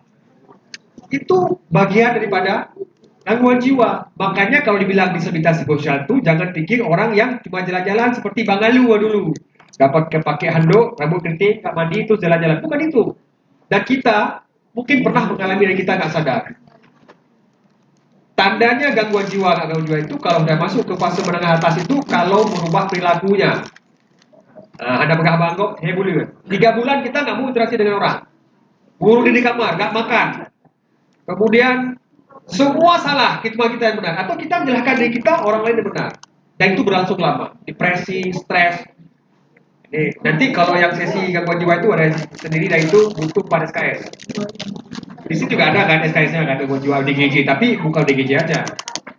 Kemudian baru setelah ada support system di masyarakat, di keluarga, baru kemudian kita bilang, oh pemerintah perlu adanya sekolah inklusif. Nggak dia intan nih mah, ini udah inklusif mah, dia intan. Nggak mau diantar. Dia upayakan diri, alasan ada Honda, nggak ada kendaraan, udah dibikin SLB, alat takut ada tadi, dan seterusnya. Artinya perlu adanya dorongan untuk keluarga dan support system di tingkat masyarakat. Baik gaduh ya masalah perintah, ayo hana haji. Perintah dah buka ruang.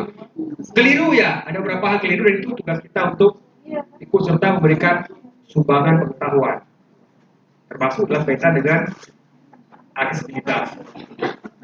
Oke. Ada pertanyaan? Gak ada, nanti aja. Baik. Ini spektrum disabilitas. Maka saya bilang nih ekosistem advokasi berdasarkan jenis disabilitas. Yang paling berat dari WNI adalah disabilitas dan disabilitas psikososial. Lansia disabilitas nggak? Lansia disabilitas nggak? Belum tentu. Belum tentu lansia. Lansia definisi kita berapa? 60 tahun kan? 60 tahun ya awalnya udah jalan gitu. Jadi nggak bisa dibilang seperti itu. Ada dua hal sebenarnya lansia itu. Satu, dia penyakit degeneratif, penyakit tua.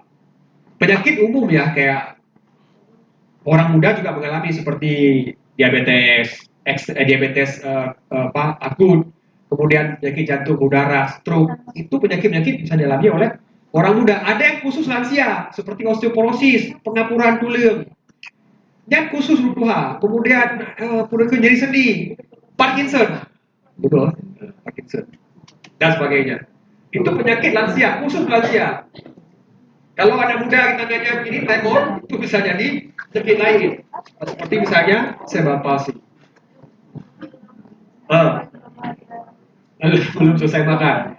Jadi disabilitas ini memiliki komponen advokasi tersendiri dan bisa berbeda dan bisa sama dengan orang dengan disabilitas psikososial atau gangguan jiwa atau disabilitas mental atau ODGJ atau psikotik, orang di sos bilang itu berbeda. Kalau di gangguan jiwa ini ada masuk ranah kesehatan dari puskesmas, pustu sampai rumah sakit jiwa. Setelah selesai nanti menjadi bagian daripada dinsos atau ranah sosial. Ada panti jiwa, itu teman-teman nasional sekarang mengadvokasi supaya panti jiwa itu seperti rumah sakit, jangan seperti kandang ayam atau penjara. Jadi teman-teman dari PJS, Persatuan Perhimpunan Jiwa Sehat Indonesia itu, mereka mengadvokasi supaya panti itu kalau bisa disesuaikan.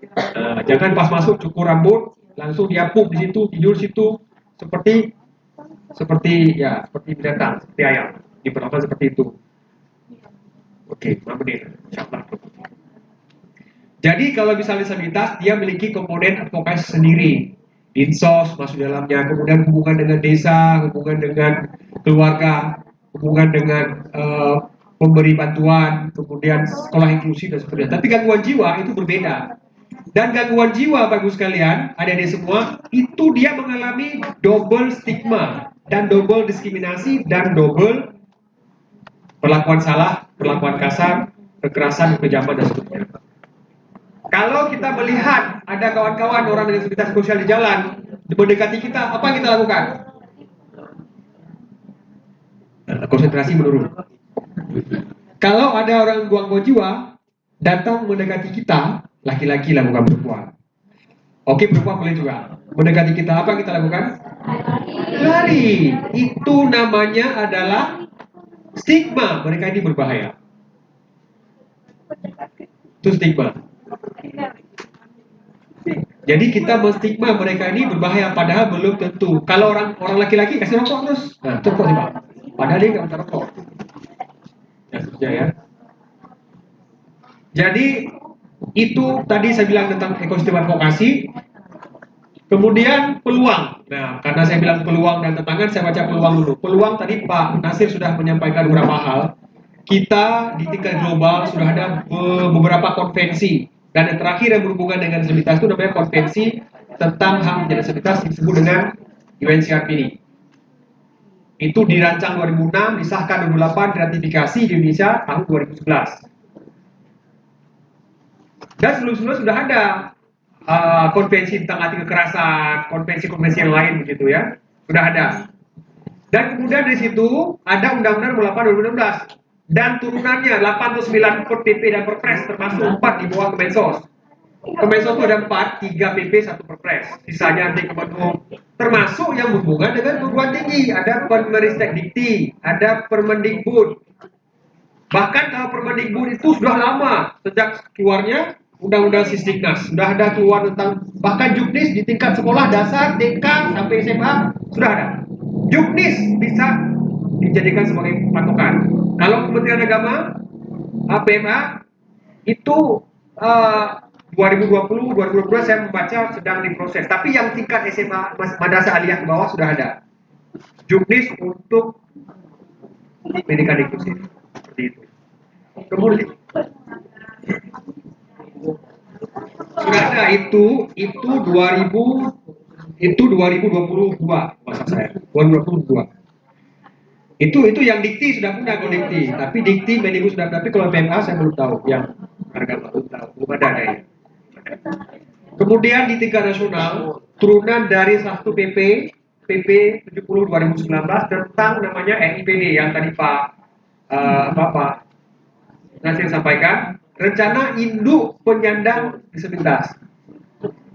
Itu digagas oleh Bappenas dengan dukungan BIFED dan juga IPJ dan lintas sektoral, dan termasuk juga kawan-kawan IPO, namanya kawan pergerakan di Jakarta, untuk merancang ini, kemudian dimesinkan selama 25 tahun ke depan sampai 2040 dan dipecah menjadi 5 tahun. Dan 5 tahun pertama sudah disusun namanya RANPD, Rencana Aksi Nasional Penyandang Disabilitas, dan sudah sampai ke daerah, termasuk Pak Nasir saya kira satu timnya. Nggak mungkin Pak Nasir tinggalkan karena beliau bagian daripada itu.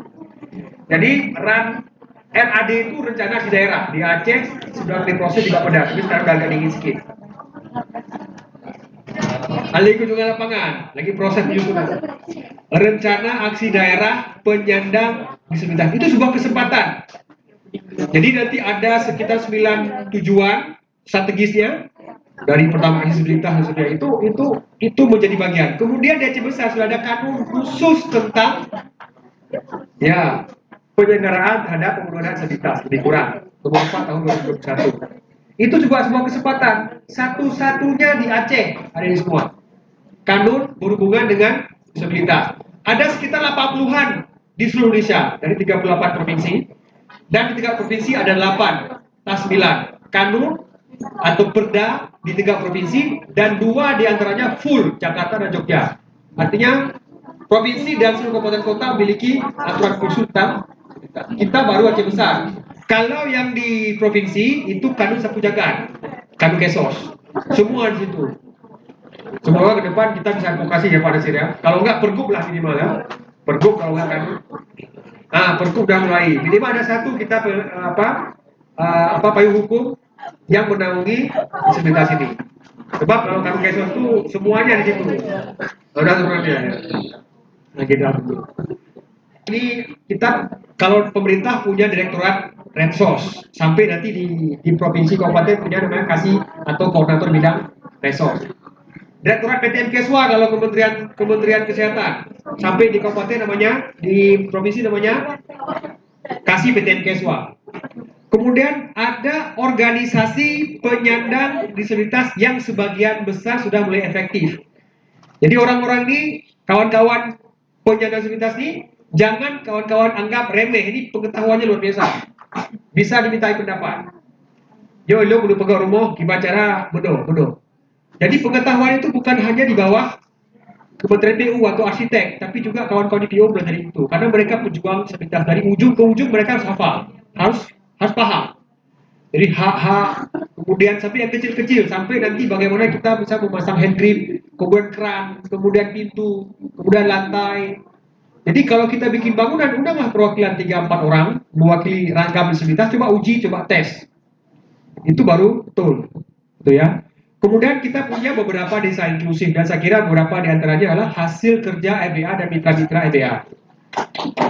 Desa inklusif ini kita punya puluhan, Bapak Ibu sekalian, punya puluhan desa inklusif di Aceh, tapi terutama di Aceh Besar dan di PD. Desa inklusif itu dia memiliki sejumlah indikator, salah satu di antaranya lah melibatkan sekitar dalam proses perencanaan pembangunan. Dia bukan hanya partisipasi tapi juga terlibat dalam proses pembuatan keputusan. Ada level kontrolnya itu kita coba advokasi. Jadi bukan cuma akses partisipasi tapi juga kontrolnya kita coba geser pelan-pelan. Kita mainstreamkan sekitar dalam proses perencanaan pembangunan.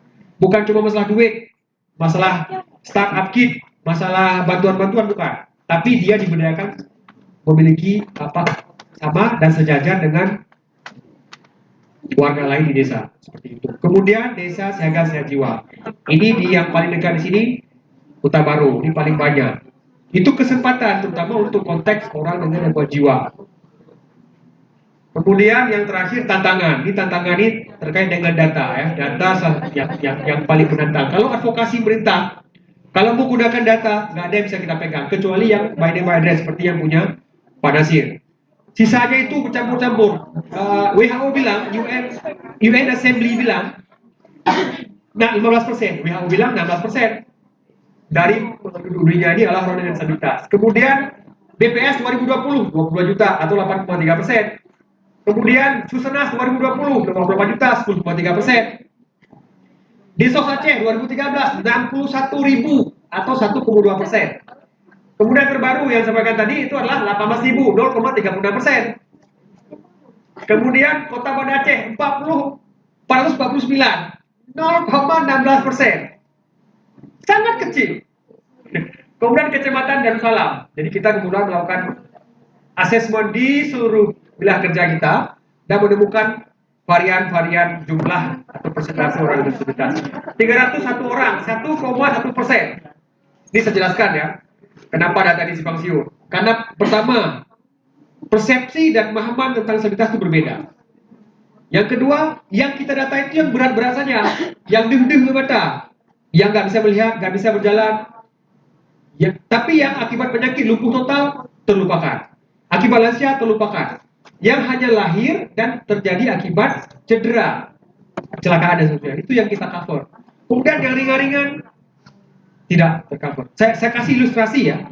Orang dengan gangguan jiwa di Aceh data 2021 itu 22.000 orang. Aceh Besar, PD Jaya, Biren, Aceh Utara, Aceh Timur mungkin 50% total orang gangguan jiwa di Aceh. Aceh Besar sekitar 28.000. 2.800. Ada desa di mungkin tempat kalian tinggal nih. Satu desa ada 15 orang dengan gangguan jiwa.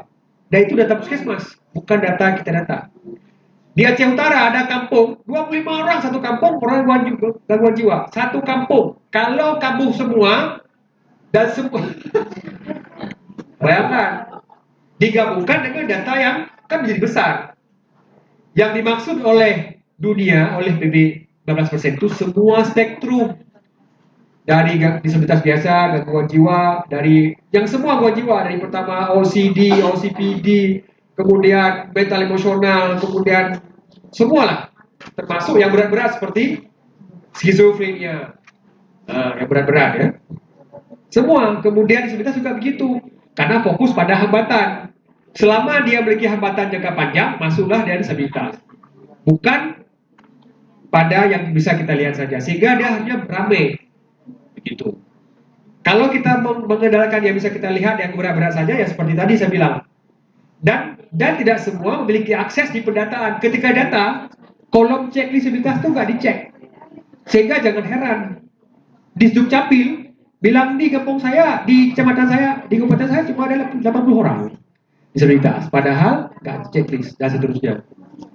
Kemudian payung hukum, kemudian prioritas pembangunan nasional dan daerah ini yang berubah. Sekarang kemudian mission ekstrim, kemudian agenda SDGs dan seterusnya nggak masuk disabilitas itu dalam agenda. Stunting juga masuk sekarang. Tapi stunting itu bagian pada disabilitas. Kalau udah pendek, tapi dia kategori ringan. Ada yang sedang, ada yang berat. Itu ringan. Ringan artinya dia tidak tergantung pada orang lain ketika melakukan aktivitas sehari-hari. Sedang sebagian aktivitasnya tergantung pada orang lain. Berat hampir semua atau semua aktivitas tergantung orang lain. Itu cara sederhananya. Saya disabilitas karena saya memiliki asma berat, tapi saya kontrol dengan obat. Kalau nggak ada obat itu disebut dengan aksesibilitas, kemudahan. Seperti itu. Orang nggak bisa jalan dikasih kursi roda supaya bisa jalan. Kursi roda adalah aksesibilitas atau kemudahan.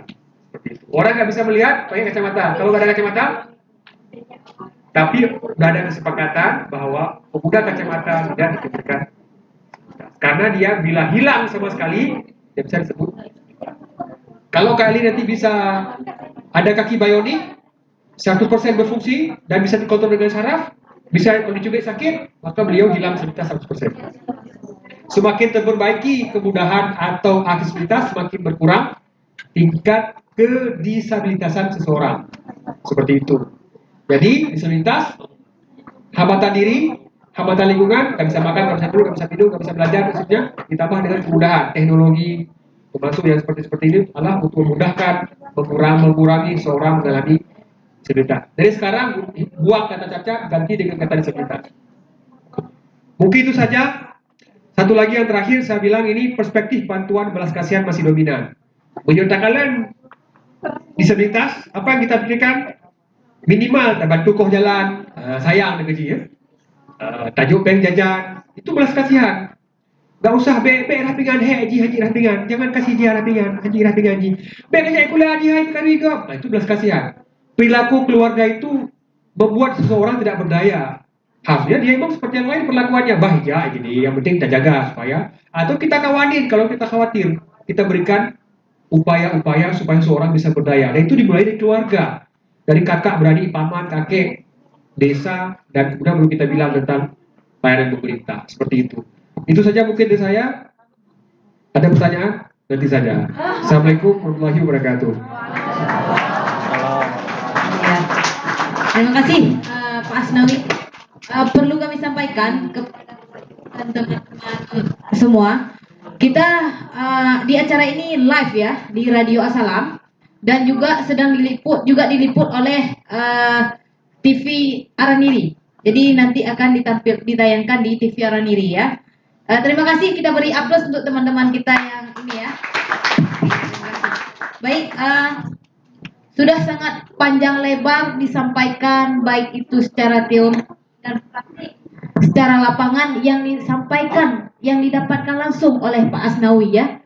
Tentu teman-teman yang sudah di depan kami ini menggelitik ya, mau bertanya, ini banyak sekali pertanyaan yang akan ditanyakan ya. Tapi sayangnya ini cuma 4 pertanyaan, 2 di Pak Asnawi dan 2 di Pak Muntasir ya. Oke.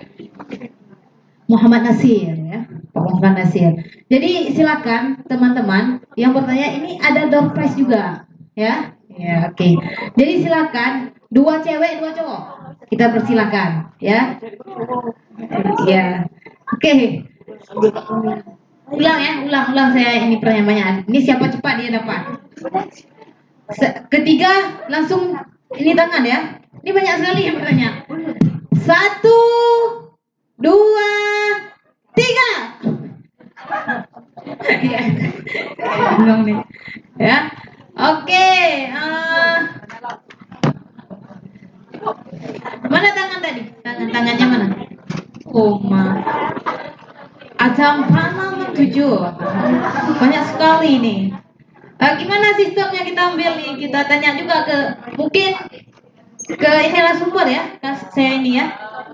Gimana Bapak narasumber yang Oke, laki-laki 1. Oke, dah. Oke, belakang 1. Yang hitam paling yang pink, Pak. Oke. Yang hitam. Oke. Oke, depan yang baju merah, di tengah Kak Isni ya. Oke. Karena yang cowok cuma 1, padahal sudah saya kasih tahu 2 orang. Oh, udah 2 orang. Jadi siapa? Sesi berikutnya ya. Jadi untuk adik baju merah ya. Sesi berikutnya ya. Adik baju merah ya. Oke. Mungkin Pak Asbala tolong mic-nya dikasih untuk yang di belakang dulu atau yang ini udah bisa. Kalau udah ada, silakan. Nama dan ini ya, nama dan asal. Assalamualaikum warahmatullahi wabarakatuh. Ya, ditujukan kemana pertanyaannya? Perkenalkan, nama saya Muhammad Alvin Flori dari Prodi Pengembangan Masyarakat Islam Fakultas Dakwah dan Komunikasi UIN Haranili Banda Aceh.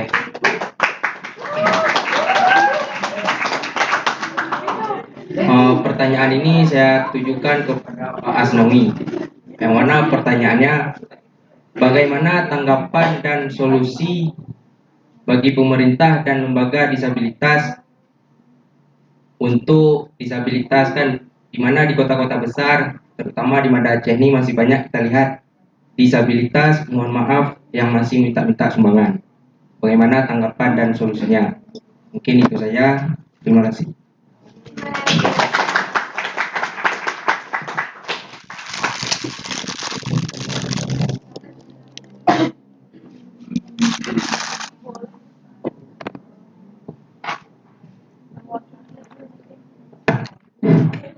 Assalamualaikum warahmatullahi wabarakatuh.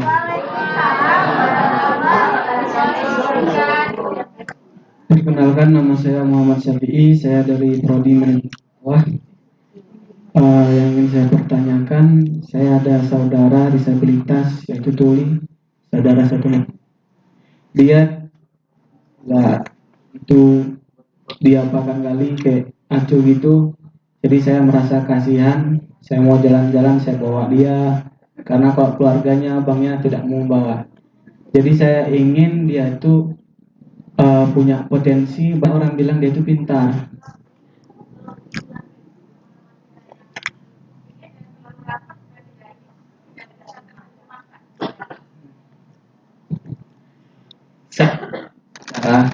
Saudara satu nenek, dia disabilitas tuli. Dia di keluarga tidak terlalu kayak di open gitu. Jadi saya merasa kasihan, saya hibur dia, kemana saya pergi saya bawa dia, supaya dia tidak merasa dikucilkan. Saya selalu berpikir ingin supaya dia itu sama kayak yang lain. Apa langkah yang harus saya lakukan? Sekian, wassalamualaikum. Waalaikumsalam.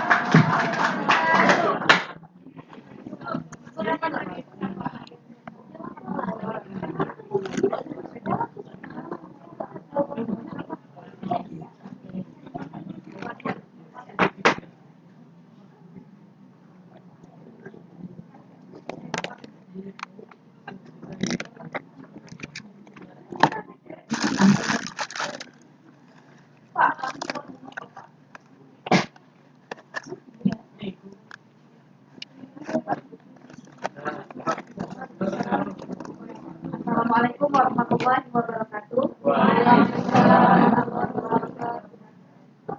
Perkenalkan, nama saya Desi Ramadhani dari jurusan Pengembangan Masyarakat Islam Leting 20.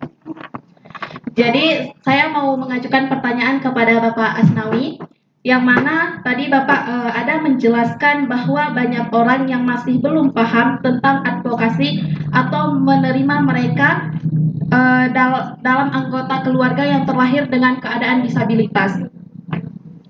Jadi Pak, bagaimana cara memberikan pemahaman kepada masyarakat yang awam agar mau menerima mereka yang terlahir dengan keadaan disabilitas, agar mereka yang terlahir dengan keadaan disabilitas tidak terganggu mental dan menerima dirinya. Kemudian tadi kalau nggak salah dengar, Bapak ada menjelaskan sedikit tentang gangguan jiwa. Ciri-cirinya itu tidak keluar kamar dan tidak mau bersosialisasi. Jadi Pak, untuk orang yang introvert, yang mempunyai sikap introvert, apakah salah satu dari ciri orang yang kena gangguan jiwa? Terima kasih. Assalamualaikum warahmatullahi wabarakatuh.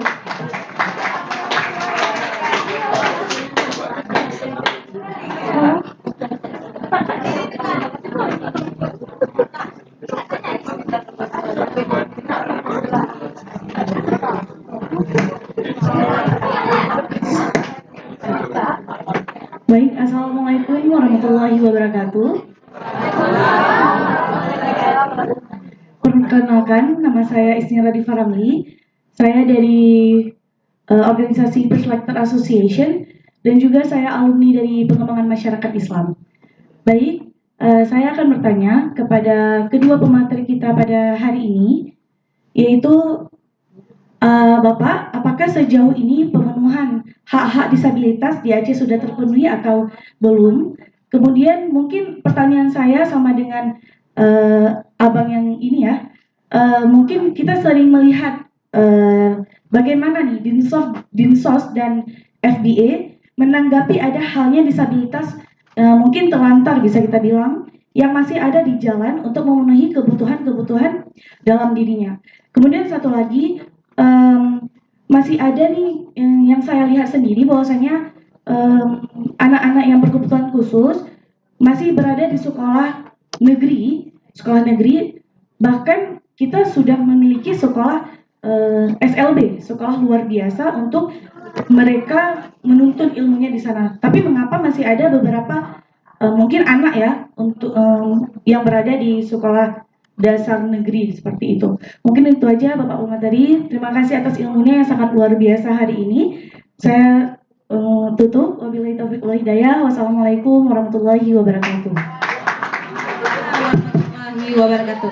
Terima kasih untuk semua penanya. Mungkin untuk pertamanya itu dijawab oleh ini ya Pak Muhammad Nasir ya dari Dinsos terkait pertanyaan teman-teman. Kami silakan Pak. Baik, saya tadi ada beberapa pertanyaan tapi kayaknya masih Pak Akarawi. Ada dua tapi ini bisa dijawab tidak ya.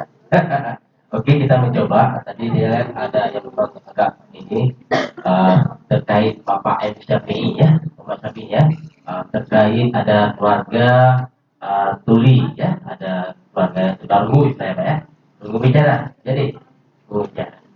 Langkah-langkah bagaimana? Artinya kita berdayakan yang bersangkutan. Kalau saya melihat itu di mana di lokasi ini? Aceh Tenggara ya. Kalau saya melihat orang tuna ini, orang kawan-kawan tuli ini, dia ada komunitas. Kalau memang umurnya biasanya kalau sudah dewasa.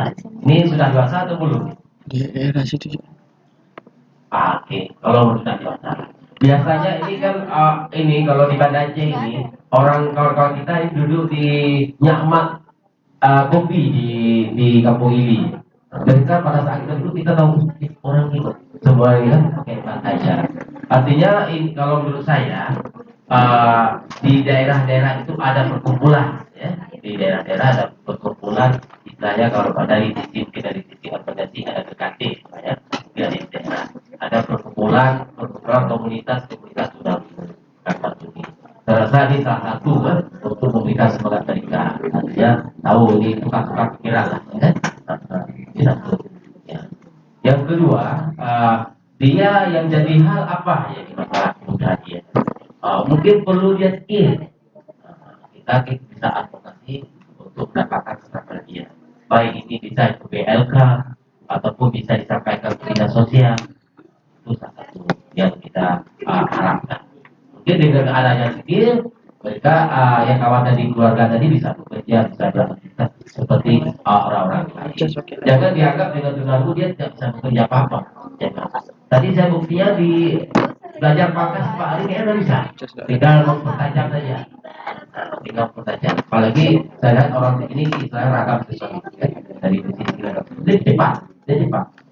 Ada keluarga saya malah dia tidak bisa menjahit. Pada saat orang kampung kayak mana-mana, dia bilangnya ya menurun kampung kan.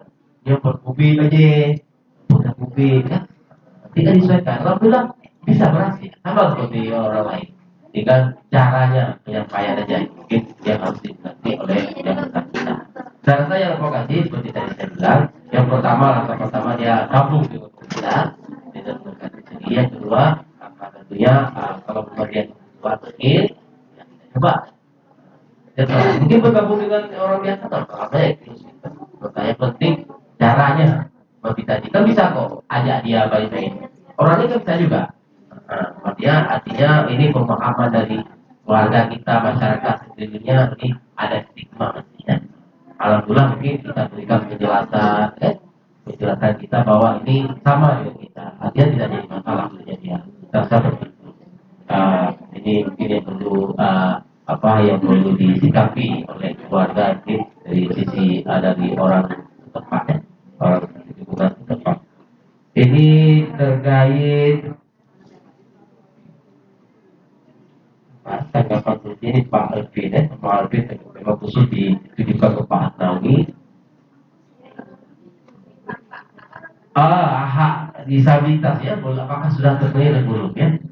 Saya jujur menjawab ini pemerintah belum maksimal memberikan hak-hak ya. Buktinya di pemerintah, di instansi-instansi itu seharusnya karyawan atau pegawai itu minimal 2%. Minimal 2% pekerja karyawan itu orang disabilitas. Dinsos saja belum mencapai, sedikit lagi 1, sekian. Kalau BUMN itu minimal 1%. Maka lahirlah pada beberapa tahun yang lalu Permenpan pada saat CPNS ya, istilahnya apa ya, rekrutmen CPNS itu memang ditetapkan 2% dari kuota yang untuk PNS kan 2%. Makanya kalau bagusnya dari ini nanti khusus disabilitas jangan diminta sarjana apa, dimaksimal dulu lah, ya kan? Nanti ke depan baru bisa disesuaikan. Karena saya ada kawan dari Sigi itu dia salah satu kepala seksi ya yang menangani terkait ini pegawai tahun kemarin katanya tidak terpenuhi artinya masih kosong, dibutuhkan mungkin lulusannya ya, dengan tadi persis. Nanti saya rasa disesuaikan. Nah, itu salah satu artinya saya menjawab pemerintah belum maksimal. Nah, itu salah satu dari sisi dari sisi karyawan. Begitu juga dari penggunaan hak aksesibilitas. Buktinya dinas sosial belum maksimal juga. Nah, ini Bapak ini. Saya mengakui tidak malu, belum maksimal juga dari sisi aksesibilitas. Begitu juga di kantor-kantor lain, sama. Itu kan banyak hak-hak yang harus dipenuhi kan. Dan dari kami juga untuk panti disabilitas. Ini belum ada panti disabilitas sah, belum ada panti kami di tersensori. Baru ada finalista saja, kemudian yang bilang. Berarti belum. Ini baru kami kemarin ada kami ajukan. Sementara belum. Yang ada, insya Allah kalau memang disahkan itu ada nanti panti kompetitif kekerasan sama zona sosial. Nanti kalau ke depan kita kembangkan nanti panti itu bisa masuk semua. Ini baru ini kan. Kalau ini juga masuk ke daging. Mungkin pengesahan sekalian. Nah, itu terkait dari penggunaan hak. Mungkin saya rasa hak-hak lain sama juga masih banyak. Nah, belum artinya pemerintah belum mencapai maksimal. Tapi kami bagian dari pemerintah ini kami sudah berupaya maksimal. Nah, itu intinya. Terima kasih. Ya gitu ya teman-teman, sudah dijawab oleh Pak Muhammad Nasir. Mungkin Pak Asnawi dijawab dengan jelas, singkat, padat Pak ya, mengingat waktu ya. Kita akan masuk sesi selanjutnya. Ya, tadi ada dari Kak Isni terkait dengan juga pemenuhan hak-hak disabilitas itu bagaimana cara pencegahan ya. Ada introvert juga yang ditanya oleh Desi ya. Apakah yang tidur seharian di kamar itu termasuk gangguan jiwa ya? Yang scroll TikTok 24 jam ah? Nah, gitu ya. Oke, mungkin itu Asnawi ya. Ini ada dua sebenarnya. Satu yang berkaitan dengan kita saja. Yang kedua, jawab yang kita dulu. Jadi kita terkadang mengeksploitasi diri kita sendiri. Dan itu bukan hanya orang dengan disabilitas. Kita mengeksploitasi berdasarkan ras, gender, wilayah tempat tinggal, kemudian agama, kemudian kemiskinan kita, kemudian kondisi sekitar ini semua itu tidak tergantung pada orang dengan disabilitas. Itu tergantung pada mindset orang-orang. Ada orang memang semua dia merasa miskin, dia kaya juga miskin. Jadi semua bantuan dia. Jadi memang Ada orang seperti itu, memanfaatkan kondisi ketidakmampuan dia. Kemudian geografis, Jogja UPD ya Pak. Tapi UPD ya, proposal UPD tapi UPD. Nah, proposal pekerja bersih tapi proposal pekerja bersih padahal keuntungan pribadi. Nah, itu dia manfaatkan secara dan kita sebagai mungkin bisa dibilang sebagai aktor yang membahayakan kita. Terkadang bermain dengan orang itu memiliki kerentanan juga. Kita berdayakan justru dimanfaatkan juga nanti untuk mendapatkan keuntungan yang besar. Karena memang dia pikiran seperti itu sudah lama. Misalnya orang dengan netra, kita kasih alat dia supaya dia bisa jalan dari rumah. Mobil cepat dia pergi. Kalau biasa 2 terminal, dia sekarang 3 terminal. Kalau sekarang 2 spot, 3 spot seperti itu. Jadi kita hati-hati karena itu adalah proses dia memanfaatkan kekurangan dia untuk jadi keuntungan. Itu kita mengupayakan apapun sulit untuk dia berdaya. Jadi kalaupun kita terus dipati, dia lari dari pati, nggak mau dari pati. Kalaupun kita kasih usaha di dekat rumah, nggak mau dia jualan, dia lebih enak gitu. Dan kita di MBRI yang khusus di bidang itu kita belum ada cara. Memang mungkin kalaupun dia kaya dan dia mungkin sudah kaya, dia punya rumah, punya mobil mungkin, tapi dia tetap di situ. Bukan masalah kemiskinan lagi, memang dia lebih enak di situ. Jadi kita kesulitan memang itu kita akui kesulitan orang-orang yang bisa menggunakan kedisabilitasan dia untuk menggerus belas kasihan orang. Dan itu bukan cuma orang disabilitas sebenarnya tadi orang juga orang yang tidak berdisabilitas, menyebabkan kemiskinan, geografis, agama, bapak itu untuk berbantu juga secara pribadi. Dan itu sulit untuk kita rubah. Ada orang juga kerja tapi dari proposal di KTN. Masuk ke orang, nanti mesti memegang 10 kilo semua kantor 10 kilo. Ada orang kayak gitu memang. Dan saya kira kita semua tahu lah seperti itu ya. Kemudian yang kedua berkaitan dengan gangguan jiwa. Gangguan jiwa ini spektrumnya sangat lebar dan termasuk wilayah disabilitas yang paling sedikit paham. Karena dia gabungan medis dan sosial dia. Sangat sedikit pahami orang. Kalau bilang gangguan jiwa, orang pikirannya adalah orang dengan skizofrenia. Orang yang di jalan-jalan.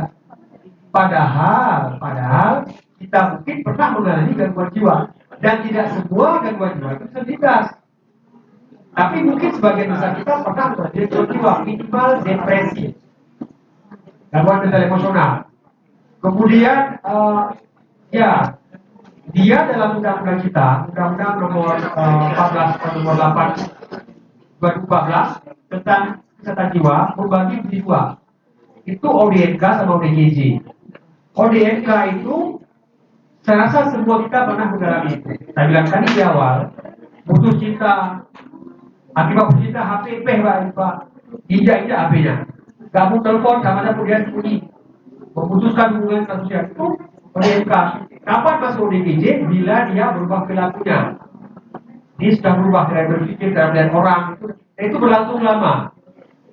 Dan itulah kemudian disabilitas itu dia berlangsung lama, jangka panjang. Jadi ada frekuensinya. Contoh lagi adalah orang bipolar. Bipolar itu swing, gitu ya. Atau OCD, obsessive compulsive disorder, yang terlalu perfeksionis, mano cicil mano. Kalau nasihat itu nggak boleh ada begini, jangan kira-kira. Ada banyak sekali. Dan kalau extrovert itu sama dengan orang pelit, orang baik, itu kan sifat. Ada pengaruhnya nggak secara sosial yang signifikan? Kalau nggak ada nggak bisa. Itu sifat manusia. Nanti kan pembagian banyak introvert, ada yang sosialis, ada yang ini, ada yang itu kan kelompok-kelompok. Gitu. Tapi kalau dia antisosial itu masuk ke kelompok antisosial, itu masuk ke disabilitas psikososial. Spektrumnya sebenarnya itu melebar. Tapi kita nggak bisa semata-mata mengklaim orang dia masuk gangguan jiwa. Tapi mungkin gangguan mental emosional bisa. Yang ringan-ringan bisa. Seperti tadi terlalu pelit, ekstrim pelitnya. Mungkin dengan Pak Jokowi, Pak Jokowi. Dan dia mengumpulkan uang dan itu apa uang itu kita nggak tahu. Dia mengumpulkan itu masuk terus sebenarnya. Karena itu sudah mengganggu orang lain di sekitar kita. Virus Garuda. Padahal uangnya ada. Kemudian dia yang merasa benar, orang lain salah semua, dan itu berlangsung lama. Dan dia melihat semua orang salah ikutnya betul itu. Kemudian curiga aja ke orang. Tadi itu lihai, kita guna-guna gitu. Dan itu bukan cuma dia bilang, dia memproteksi orang lain itu, ini menggunakan dia. Dalam istilah gangguan jiwa itu disebut dengan waham. Waham itu bahasa Inggris disebut dengan delusi. Delusi, satu lagi halusinasi. Kalau halusinasi itu pada indera, seolah-olah ada uli pada itu. Kemudian kadang-kadang bakaya sang bui, jempol sang bodoh pandang. Kalau delusi itu menganggap dia seorang profesor, malaikat, nabi, gitu kan? Jadi persepsi atau persepsi itu namanya delusi atau waham. Panca indera itu tentunya halusinasi. Saya kira demikian. Bagus sekali ya, kita beri aplaus kepada kedua pemateri kita ya. Oke, teman-teman, mungkin Bapak Ibu dan semuanya mungkin cukup sampai di sini ya sesi panel 1 ini. Jadi untuk sesi selanjutnya kita minta tadi kepada teman-teman yang bertanya ke depan untuk penyerahan door prize-nya ya. Jadi untuk teman-teman yang bertanya tadi silakan ke depan. Silakan, ayo. Tadi mana tadi? Muhammad Syafi'i, Alvin ya, Desi. Silakan kepada Pak Taslim.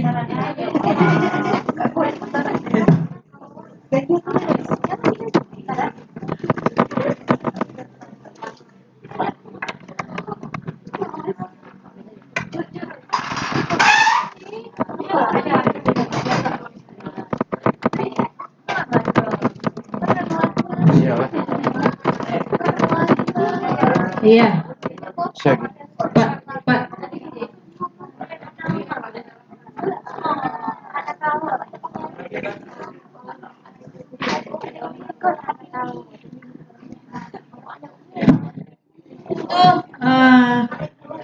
Dokumentasi Aina.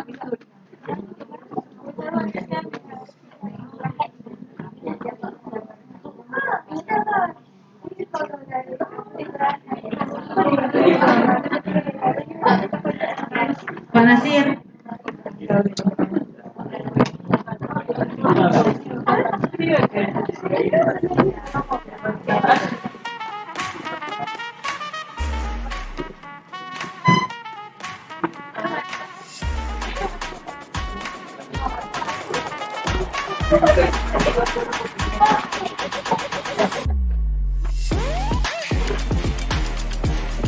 Oke, silakan Pak Asmani.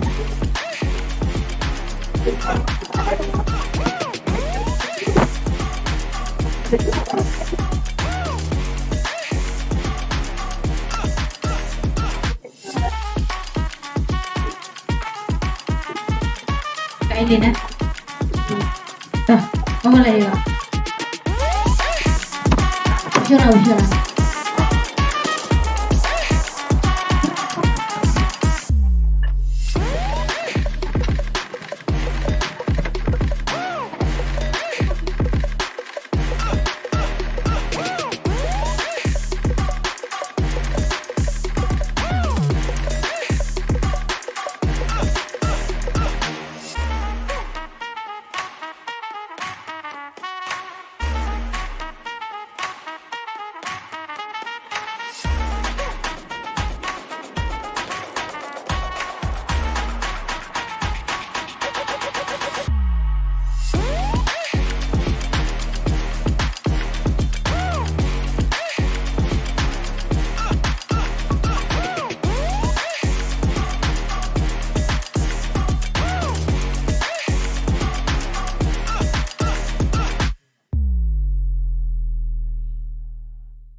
Selama ini kita berteman dengan banyak orang, dan ini kita merasa risih dengan orang yang dengan urusan kita. Jadi dengan hadir di sini, saya kira yang bisa Bapak ulang dari sisi perilaku dan komitmen kita pulang dari sini kita bisa melakukan sesuatu. Minimal dalam kita bisa berubah persepsi kita dengan orang yang menginginkan kita. Tidak apa-apa orang kita sudah berbahaya. Tidak apa-apa mereka itu, kecuali memang mereka sudah pernah dibayar melakukan kekerasan. Kalau tidak ada masalah. Itu kedua-dua. Itu lagi kita yang mungkin nunggu bicara dan seterusnya, tidak ada masalah. Saya merasa bahkan nyaman dengan mereka. Saya termasuk orang yang merespek, mengapresiasi kawan-kawan kita sudah berdaya karena mereka lebih berat perjuangannya ketimbang kita. Dia merasa tidak bisa kita. Jadi kalau ada pun tetangga kita yang anaknya akan disekolahkan, pendidikan tidak dibayarkan untuk mendapatkan akses layanan pendidikan dan data lain, termasuk pesantren dan pengajian, kita coba bisi-bisi lah pelan-pelan. Dengan cara mungkin membawa teman lain yang sudah berberdaya sebagai contoh. Itu kita dapat sesuatu di level kita ini masing-masing. Saya kira itu saja mungkin saya dan mewakili Pak Dr. sebagai bidang. Dan terima kasih juga hadirin semua bagi saya sudah mendengar kalimat saya tadi. Kalau ada pertanyaan boleh di saya. Nanti ada usulan sebagai dan Pak Sai dosen di PMI. Saya kira Pak Sai juga orang yang sangat paham tentang isu ini. Demikian, Assalamualaikum warahmatullahi wabarakatuh.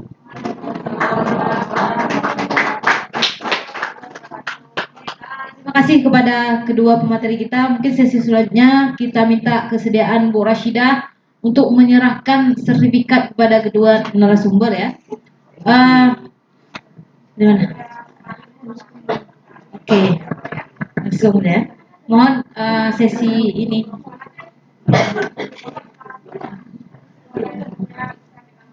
Pak, dari aja sampai Pak. Ini jalan pikirnya Pak.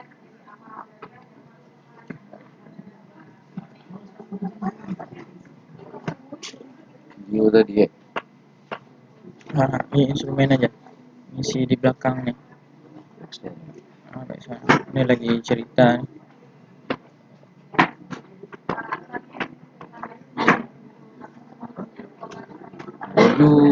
Baju radio Ricky ada kan? Ada.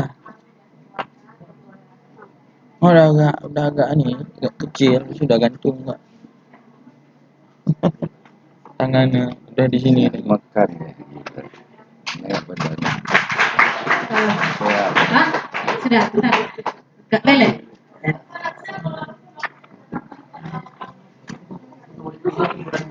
Baik, terima kasih kepada Bapak Ibu kepada Bapak Materi dan juga Bapak Ibu ini peserta. Mungkin pada satu kita usaikan, saya selaku moderator minta maaf jika dalam proses kegiatan tadi ada kesalahan.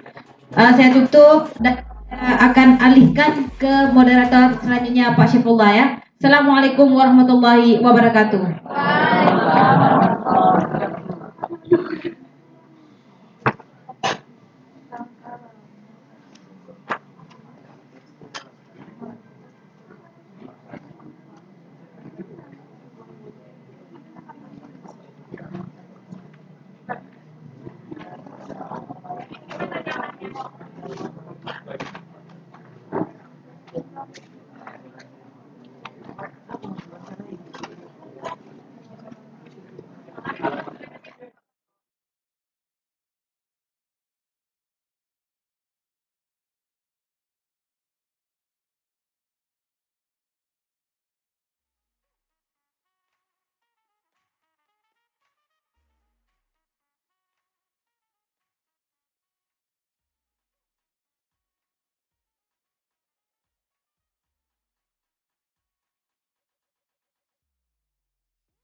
dan Cimain. Yang saya hormati Direktur FBA Forum Bangun Aceh, Ketua Prodi Pengembangan Masyarakat Islam, dan pemateri yang sudah hadir pada kesempatan hari ini di hadapan kita semuanya. Bapak Ibu dan hadirin dan hadirat, bahwa kita masuk dalam sesi kedua pada diskusi kita pada siang hari ini. Tapi sebelumnya saya ingin sapa dulu, apa kabar semuanya? Oke, artinya masih semangat ya untuk kita berdiskusi pada sesi kedua ini, karena memang pada sesi kedua ini kita akan lebih detail membahas terkait dengan tema kita yang sudah kita diskusikan pada sesi pertama tadi. Dan kita akan melanjutkan pada sesi kedua kita. Sudah hadir dua pemateri kita yang memang sudah sangat kompeten di dalam aktivitas pemberdayaan dan advokasi. Pertama adalah Kak Erlina Marlinda. Beliau adalah Ketua Organisasi Penyandang Disabilitas CIDC, dan juga beliau aktif di dalam melakukan advokasi sosial. Dan beliau akan menyampaikan materi terkait dengan realitas kelompok disabilitas dan akses terhadap pelayanan dasar khususnya pendidikan. Dan pemateri kedua yaitu Bapak Dr. Telebong Misbah MA. Beliau adalah salah satu dosen di Prodi Pengembangan Masyarakat Islam. Baik, di sesi pertama nanti akan disampaikan oleh Kak Erlinda Marlinda terkait dengan materi realitas kelompok disabilitas dan akses terhadap pelayanan dasar khususnya pendidikan. Tetapi sebelumnya ingin kami sampaikan bahwa kita pada forum ini, kita hanya ingin memastikan bahwa dalam forum ini kita ada teman-teman dari disabilitas. Ada dari teman-teman netra, rungu, dan juga daksa. Kita ingin memastikan bahwa teman-teman bisa mengakses materi, bisa mengikuti materi dengan baik. Saya berharap mungkin dari bapak-bapak pemateri dalam menyampaikan materi, kita sesuaikan dengan kondisi juga dari peserta kita, dari audiens kita yang teman-teman disabilitas. Dalam menyampaikan materi visual, mungkin bisa memvisualisasilah sedikit tentang apa yang ada di slide, Pak. Nanti digambarkan saja lah. Jadi tidak ini atau itu, jadi sehingga teman-teman dari netra bingung apa itu gambar di depan gitu, Pak. Mungkin sedikit seperti itu.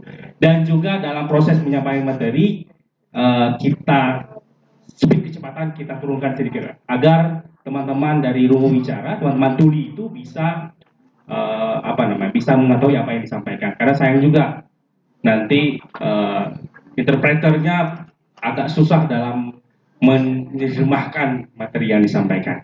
Baik, untuk sesi pertama mungkin akan disampaikan oleh Kak Erlina Marlinda, dan sedikit saya bacakan tentang aktivitas beliau. Nama beliau adalah Erlina Marlinda, terlahir di Bengkulu 1979, dan sebenarnya banyak sekali pendidikan informal yang beliau ikuti. Dan hari ini beliau aktif di dalam melakukan aktivitas advokasi sosial baik di level desa sampai dengan level provinsi. Terlibat dalam proses perencanaan, terlibat dalam proses evaluasi kebijakan, dan selalu aktif sebagai aktivis disabilitas wanita, gitu kan? Disabilitas perempuan. Dan pada kesempatan yang berbahagia ini, beliau akan menyampaikan materi terkait dengan realitas kelompok disabilitas dan akses terhadap pelayanan dasar khususnya pendidikan. Sebelum menyampaikan materi, saya ingin menyampaikan sedikit, mungkin hanya sebagai pematik, bahwa dari hasil data statistik itu, tingkat pendidikan disabilitas itu setara dengan teman-teman non disabilitas itu hanya pada level pendidikan rendah, hanya pada level pendidikan dasar. Semakin usia disabilitas itu, angka usia pendidikan disabilitas, maka terjadi kesenjangan antara disabilitas dan non-disabilitas di level tingkat partisipasi pendidikan. Dan data terbaru bahwa yang mampu mengakses pendidikan di perguruan tinggi itu hanya 5% dari disabilitas. Artinya bahwa ada hambatan yang dialami oleh teman-teman disabilitas, dan mungkin nanti bisa kita diskusikan selanjutnya, Kak. Sehingga itu kan akan berdampak terhadap akses pekerjaan pada level formal ya, karena memang akses pendidikan yang tidak bisa diakses oleh teman-teman disabilitas. Mungkin itu Kak pemetik, mungkin bisa kita diskusi nanti di Pak terkait dengan itu, apa penyebabnya mungkin atau bagaimana. Silakan Kak Erlinda Parlinda. Terima kasih. Assalamualaikum warahmatullahi wabarakatuh. Salam. Kemudian kepada Ibu Kapolri dakwah juga, kemudian Bapak Menko juga kenapa bertemu, terus juga kepada semua teman-teman dan dosen-dosen, panitia, dan juga teman-teman disabilitas tentunya yang selama ini ikut berjuang dengan saya, yang tidak henti-hentinya mendorong pemerintah juga dalam melakukan pemenuhan untuk pemenuhan disabilitas. Saya terima kasih juga kepada Bang Saifullah yang selaku moderator hari ini.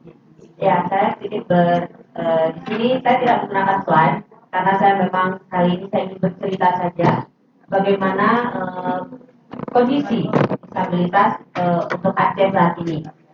Kemudian bagaimana realita di lapangan, kemudian di pendidikannya seperti apa. Jadi saya ingin menyampaikan sedikit terkait data tadi juga disampaikan oleh Pak Aceh dari 18.862 kalau nggak salah. Nah itu kita lihat dengar sendiri dari Bang Hendra tadi bahwa hanya 5% penyandang disabilitas yang mengakses ke perguruan tinggi atau yang mengakses pekerjaan misalnya. Ini kita melihat kembali bahwa realita teman-teman disabilitas di Aceh saat ini itu masih jauh sekali pemenuhan haknya itu masih belum terpenuhi. Mungkin bagi teman-teman disabilitas yang tergabung dalam organisasi itu tahu akan hak-haknya, tahu akan kebutuhannya, tahu akan keinginan-keinginannya mereka tahu, gitu ya. Namun, bagaimana dengan teman-teman disabilitas yang tidak bergabung dalam organisasi? Nah, ini kita bisa hitung dengan jari juga. Bahwa di Aceh, di Banda Aceh, khususnya kota Banda Aceh, mungkin banyak teman-teman organisasi disabilitas yang mungkin abang-abang, kakak-kakak atau ibu-ibu pernah bertemu dengan mereka. Mungkin ada di kampus, gitu ya, ada yang mungkin di jalan, ada ketemu di lingkungan atau di warung kopi dan sebagainya. Nah itu mereka sudah terbiasa dengan lingkungan. Tapi kalau kita telaah lebih jauh di teman-teman di daerah, itu masih banyak sekali teman-teman disabilitas itu dirumahkan, dia tidak dianggap sebagai masyarakat yang seharusnya memperoleh pendidikan, boleh bergaul atau bermain, nah seperti itu. Karena masih banyak anggapan terhadap teman-teman disabilitas ini bahwa mereka itu nggak membutuhkan hal seperti itu. Mereka cukup di rumah saja karena mereka itu nanti kalau keluar merepotkan. Mereka kalau keluar nanti membuat ribet, atau mereka kalau misal digabungkan dengan dengan lingkungan nanti akan membuat orang lain itu kesulitan, intinya seperti itu. Nah, kalau berbicara lagi, saya ingin menyampaikan bahwa ketika teman-teman melihat ada teman-teman disabilitas yang berkuliah atau mencap pendidikan universitas, itu tadi ada pertanyaan saya bilang begini, kenapa sih masih ada teman-teman disabilitas sekolahnya masih sekolah umum padahal sudah ada SLB? Karena tadi sebenarnya ada pertanyaan itu, saya akan sedikit mengungkap dari situ. Nah, sekolah umum itu saat ini memang sudah diperuntukkan juga bagi sekolah untuk teman-teman disabilitas yang disebut namanya sekolah inklusif.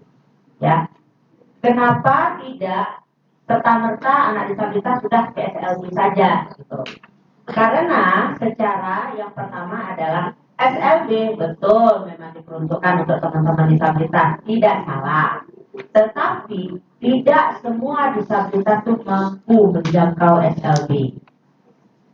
Nggak usah kita bilang jauh-jauh, di Aceh besar saja, di Aceh besar itu ada 3 SLB saat ini. Ada di Jampol 1, di Santan 1, dan di Pagar Air 1. Itu untuk Aceh besar. Bagaimana dengan SLB yang ada misalnya dia di disabilitas yang ada di Indrapuri, yang di Silimung, apakah mereka mampu menjangkau? tidak, dan tidak, bukannya tidak bisa, tapi itu sangat sulit tentunya, karena memang tidak mudah juga untuk orang keluarga, karena tidak semua keluarga itu mampu melakukan hal itu dengan jangkauan terlalu jauh. Makanya afirmatif yang dilakukan oleh pemerintah saat ini menggalakkan sekolah inklusi atau pendidikan inklusi di sekolah reguler, di mana sekolah itu harus ada mampu menerima teman-teman disabilitas untuk bersekolah di sana, agar teman-teman disabilitas tidak tertinggal dalam akses pendidikan. Nah, itu sehingga kan kita tahu kalau di sekarang kita tahu kan di setiap kampung itu pasti ada yang sekolah TK, ada PAUD-nya, ada TK-nya, ada SD-nya, SMP, ya syukur-syukur kalau ada SMA gitu. Tapi itu yang setidaknya di kampung itu ada, kalaupun tidak di kampung, tapi setidaknya di kecamatan itu pasti ada. Tingkat dari PAUD itu sampai ke SMA itu pasti ada. Nah, itu akan lebih mudah dijangkau oleh keluarga atau anak-anak disabilitas yang ingin menempuh pendidikan. Nah, sekarang yang terjadi itu tidak seperti itu, karena ada persepsi dari keluar lingkungan atau termasuk keluarga juga bahwa anak disabilitas itu harus sekolah di SLB. Makanya akhirnya banyak dari penyandang disabilitas itu terkadang tidak sekolah. Mereka lebih banyak di rumah. Dan akhirnya mereka tidak punya yang namanya pendidikan, tidak punya yang namanya pengetahuan, bahwa wawasan tidak berkembang karena mereka ya tidak punya skill apapun. Nah, kalaupun misalnya ada pelatihan-pelatihan yang seperti tadi disampaikan oleh Dinas Sosial bahwa mereka bisa mengakses, bagaimana mereka bisa mengakses informasi saja, terkadang mereka tidak sampai. Nah, teman-teman disabilitas juga itu mengalami akses informasi juga itu sangat-sangat susah didapat oleh teman-teman disabilitas. Jangan oke, mungkin bagi disabilitas yang mungkin daksa atau fisik ya secara ini itu mungkin saya nggak bisa bilang bahwa pasti itu mungkin lebih mudah menurut kita. Sedangkan bagaimana dengan teman tuli, bagaimana dengan teman netra, nah mereka itu kan akses informasinya itu kan berbeda cara penerimaannya. Nah, tapi itu tidak terpikirkan, bahkan tidak tersampai ke mereka. Banyak teman-teman tuli yang menurut kami, pegiat disabilitas melihat bahwa mereka punya potensi. Banyak hal yang bisa mereka lakukan. Cuman hambatannya apa? Akses informasi mereka tidak dapat. Kemudian juga ketika mereka mendapat akses informasi, kesempatan yang mereka tidak peroleh. Ketika kesempatan itu pun didapat, pelayanannya yang tidak terpenuhi. Jadi banyak hal itu, berlapis-lapis. Dan itu juga terjadi sama teman disabilitas netra. Begitu juga disabilitas yang lainnya. Apalagi kalau yang ODGJ dia dibilang sama narasumber pertama tadi Pak Asnawi, itu juga semakin parah. Sudahlah dia disabilitas tidak diterima lagi, kemudian akses media dan hampir sebagian akses media itu tertutup. Jangankan untuk dia berinteraksi dengan masyarakat, informasi kecil saja karena mereka sulit memperolehnya. Nah, kenapa tadi Bang Asnawi ada beberapa saat ini beberapa kabupaten di Aceh itu sudah menggalakkan desa inklusi, yaitu Aceh Besar dan Pidi. Karena adanya intervensi, adanya organisasi atau lembaga yang konsen terhadap pemenuhan hak disabilitas, yang mereka itu memang melakukan advokasi mendorong pemerintah baik itu mulai dari level desa, disabilitasnya itu sendiri keluarga agar bisa disabilitas itu aktif di masyarakatnya, di desanya. Kemudian juga diajak mereka untuk menjadi pelaku advokasi, tentunya bukan menjadi pelaku kekerasan, Bu Yanti jangan salah. Biasanya kalau identik pelaku itu kekerasan nih, bukan, tapi pelaku advokasi tentunya dalam konteks kita berbicara tentang isu disabilitas. Nah, jadi dan ini pun bukan hal yang mudah. Kebetulan FBA bekerja sama juga dengan organisasi disabilitas, dan kami di sini yang hadir di sini saat ini juga aktif membantu FBA juga dalam mendorong terwujudnya desa inklusi ini. Harapannya jika nanti itu terjadi, itu semoga menjadi role model yang nantinya akan diadopsi atau dicontoh oleh kabupaten-kabupaten lainnya, sehingga harapannya pemenuhan hak disabilitas itu terpenuhi.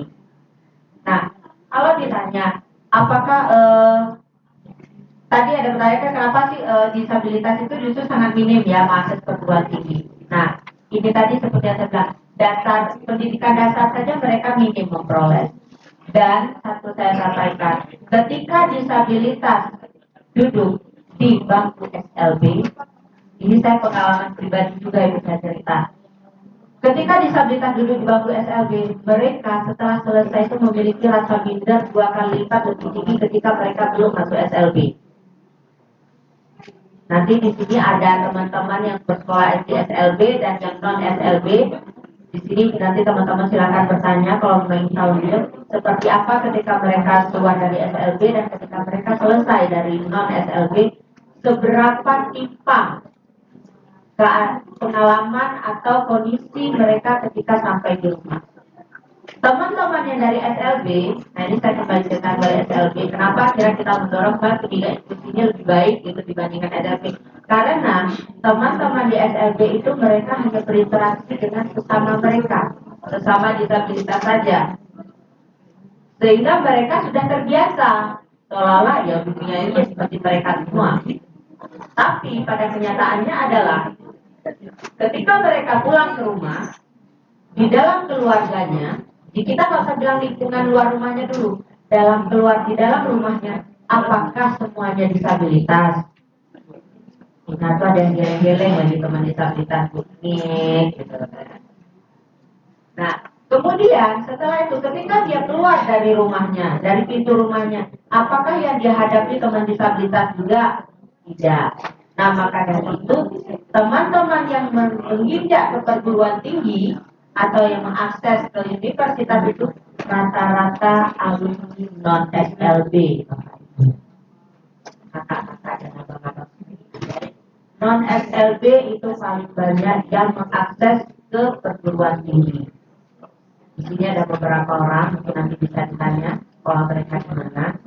Karena ketika mereka di non SLB itu mereka merasakan perlakuan pendidikan yang diterima itu sama dengan yang non SLB, sehingga ketika dia menginjak ke perguruan tinggi, dia memiliki informasi yang setara dengan teman-teman yang bersekolah di sekolah umum, baik itu dari segi mata pelajarannya, baik dari segi perlakuan teman-temannya, baik dari segi perlakuan dari para guru, kemudian juga tingkat akses di sekolah. Nah, itu tidak jauh berbeda ketika dia masuk ke jenjang perguruan tinggi. Tapi kalau dia di SLB itu akan jauh berbeda itu dari segi mata pelajarannya, dari segi perlakuannya, dari segi karena saya alumni dua-duanya, saya alumni SLB dan saya juga alumni non SLB. Maka saya sangat tahu bagaimana kesenjangan pendidikan untuk SLB dan non SLB.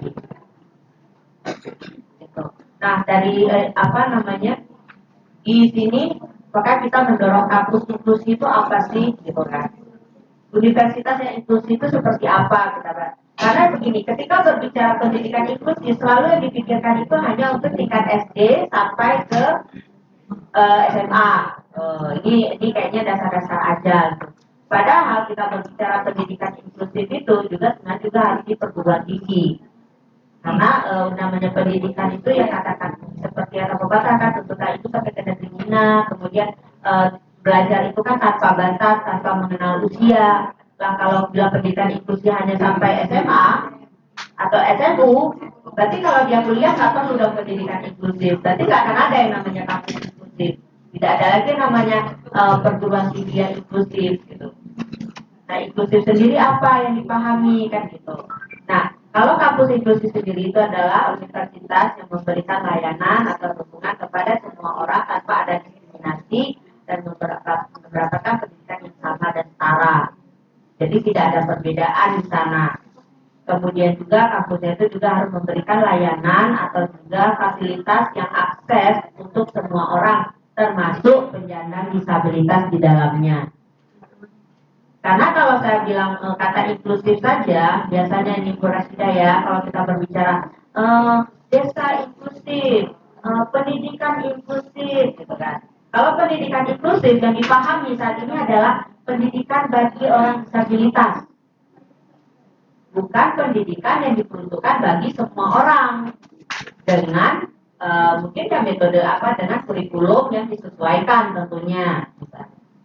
Nah, kemudian juga kalau desa inklusif, biasanya kalau berbicara desa inklusif, kalau nggak ada nambah kata disabilitas, inklusif Bu, memang penerimaan untuk untuk anak-anak, orang perempuan, laki-laki, kemudian antar agama mungkin, kemudian budaya, disabilitasnya tinggal, udah ada, disabilitasnya tetap di rumah aja gitu. Tapi kalau udah dibilang inklusif disabilitas, nah baru deh dimulai tuh mata melek, oh iya disabilitas nih, oh iya disabilitas ini, kita lupa dengan mereka. Nah, makanya kenapa akhirnya kalau kami selalu mengatakan inklusif disabilitas, karena kalau sudah inklusif disabilitas, insya Allah mudah-mudahan dan itu saya jamin akan inklusif untuk semua orang. Contoh simpel saja, ketika sebuah bangunan menyediakan sebuah tangga, kemudian bangunan tersebut menyediakan lift juga, yang dimana logonya nanti adalah kursi roda, berarti ini akses untuk disabilitas. Nah, setelah itu dibuat kan berarti maka liftnya ada disabilitas. Nah, ketika itu diperuntukkan bagi disabilitas, apakah non disabilitas nggak boleh pakai? Ya boleh. Bahkan lebih banyak lagi non disabilitas yang ada daripada naik tangga Bu. Contohnya aja mau Suzuya yang kemarin ada lift, ada eskalator, ada tangga. Nggak ada non disabilitas yang naik tangga. Semua pada naik lift sama eskalator. Malah rebutan lagi sama saya. Saya udah di depan lift, buat serobot lagi non disabilitas karena mereka lebih cepat kan pergerakannya gitu. Padahal aksesnya jelas-jelas dibuat disabilitas, lansia, ibu hamil, untuk troli bayi, ya, dibuat jelas-jelas. Tapi begitu ada non disabilitas, stop, potong kompas di depan saya. Ya sudahlah. Oke, karena ini untuk semua, saya berpikiran seperti itu. Nah itu juga terjadi ke dalam pendidikan. Kemudian juga kamar mandi ketika dibuat aksesibel. Memangnya yang lain nggak boleh pakai, boleh. Bahkan lebih mudah lagi. Nah mungkin itu yang terkait yang inklusivitas yang saya harapkan di sini adalah bagaimana di universitas itu mulai memperhatikan dalam artian di sini bukan berarti dikhususkan ya Ibu ya. Maksudnya ada kondisi-kondisi disabilitas yang nantinya ketika dia butuhkan itu juga difasilitasi apa itu kebutuhannya kah, layanan yang diberikannya atau apapun yang memang nantinya itu dapat membuat disabilitas itu mampu berpartisipasi dengan maksimal tanpa ada hambatan sama seperti orang-orang pada umumnya, sama seperti mahasiswa lainnya yang bisa mengakses layanan-layanan tersebut tanpa adanya diskriminasi ataupun hambatan-hambatan. Mungkin itu aja Bang Saya. Terima kasih. Assalamualaikum warahmatullahi wabarakatuh. Baik, terima kasih mengucapkan kepada Kak Erlina Marlinda yang menyampaikan materi terkait dengan realitas kelompok disabilitas dan akses terhadap layanan dasar khususnya pendidikan. Jadi intinya bahwa pendidikan inklusif di perguruan tinggi itu adalah memastikan semua orang itu bisa mengakses pendidikan itu kan, ya memastikan semua akses pendidikan. Baik, nanti kita akan diskusi terkait dengan materi Kak Erlin tadi. Selanjutnya kita masuk pada materi kedua kita yang akan disampaikan oleh Bapak Dr. Telembong Misbah SAG MA yang akan memaparkan terkait dengan membangun budaya inklusif di perguruan tinggi, Pak. Sebelumnya saya ingin menyampaikan bahwa beliau prodi S1-nya beliau adalah prodi ini pengembangan masyarakat Islam dan pendidikan S2-nya konsentrasi dakwah dan program pascasarjana di UIN Araniri, YIN Araniri, dan doktor di Islamic Studies di program pascasarjana UIN Sunan Kalijaga Yogyakarta. Baik itu Pak, mohon bisa disampaikan terkait materi, tapi sebelumnya seperti tadi Kak Irin Pak, mungkin bisa menjadi yang agak sedikit mengganggu pikiran saya terkait dengan inklusivitas di perguruan tinggi Pak. Karena memang kalau kampus lain itu pada tahun Agustus 2022 itu di Universitas Surabaya itu sudah diluncurkan yang namanya Disability Inclusion Metric Pak. Artinya bahwa di dunia, dan itu bukan hanya di Indonesia, jadi teman-teman disabilitas bisa melihat bagaimana tingkat aksesibilitas di perguruan tinggi yang ada di dunia. Dan Universitas Surabaya itu adalah salah satu universitas yang paling tinggi skor terkait dengan inklusivitas di perguruan tinggi. Dan saya ketika masuk ke kampus UIN ini, kita ada lihat satu baliho besar, di mana baliho itu ada satu orang mahasiswa yang duduk di kursi roda, ada kursi roda. Apakah ini bagian daripada meyakinkan kepada masyarakat eksternal luar kampus bahwa kampus kita ini sudah inklusif dengan berbagai fasilitas yang tersedia di dalamnya.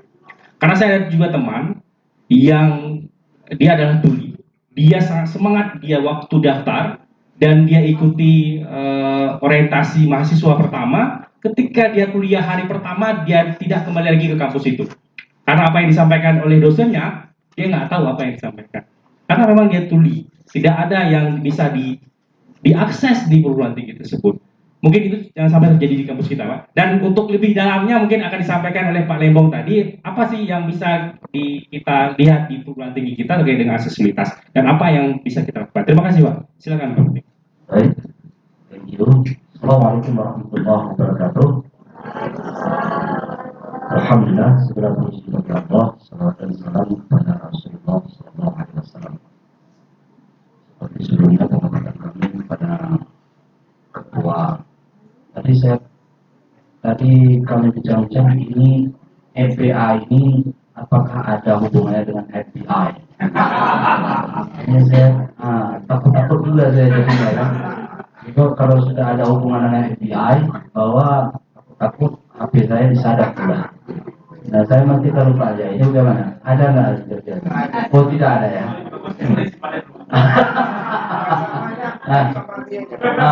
Tapi kata guru saya, A itu dalam bahasa Inggrisnya dibacanya I. Ya.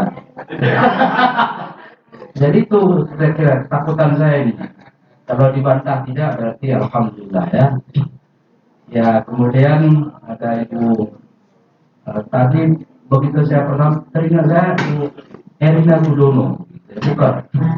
Ya, memang kalau kita lihat dengan antara Ibu Erdina Marlinda dengan Erina Gudono itu mirip, ya, gitu ya.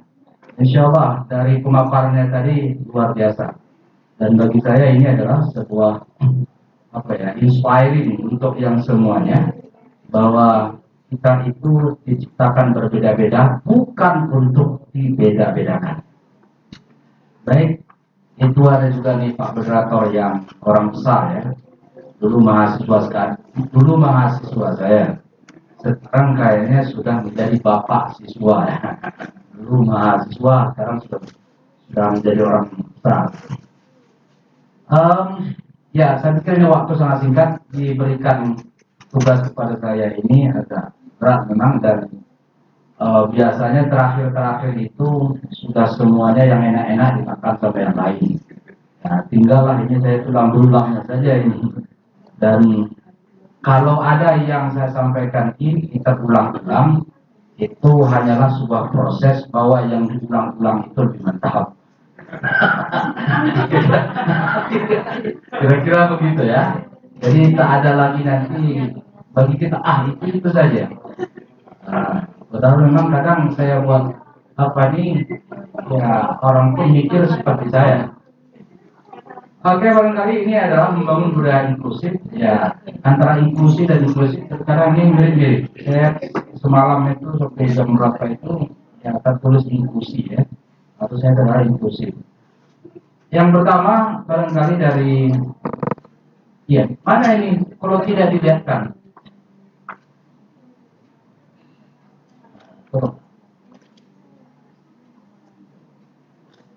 Ya.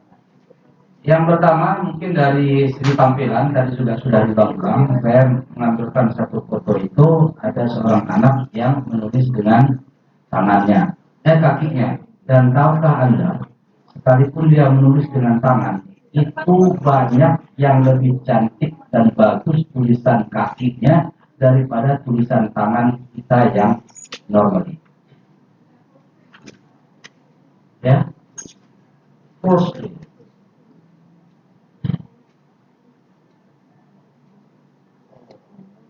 Sudah online, penting itu ya. Dan barangkali juga kita sudah banyak mendapati orang-orang yang punya keterbatasan, tetapi punya karya yang luar biasa. Nah, ini sebenarnya menggambarkan bahwa di dunia ini tidak ada yang sia-sia. Allah menciptakan manusia, itu tidak ada yang tersia-siakan. Jangankan manusia, terkadang nyamuk yang kita anggap menjadi masalah, tapi itu juga ternyata tidak tersia-siakan. Dan itu dibuat tamsilan dalam Al-Quran. Seekor nyamuk dibuat tamsilan. Pertanyaan, untuk apa nyamuk buat kita dihisap? Padahal ternyata ada begitu rahasia di balik nyamuk. Salah satunya adalah hadir namanya pabrik obat nyamuk. Ya, jadi begitu ya, memahaminya itu. Oke, ya tadi sudah banyak digambarkan tentang budaya inklusif. Ini sebenarnya bagaimana kita memandang bahwa pendidikan itu jangan dibeda-bedakan.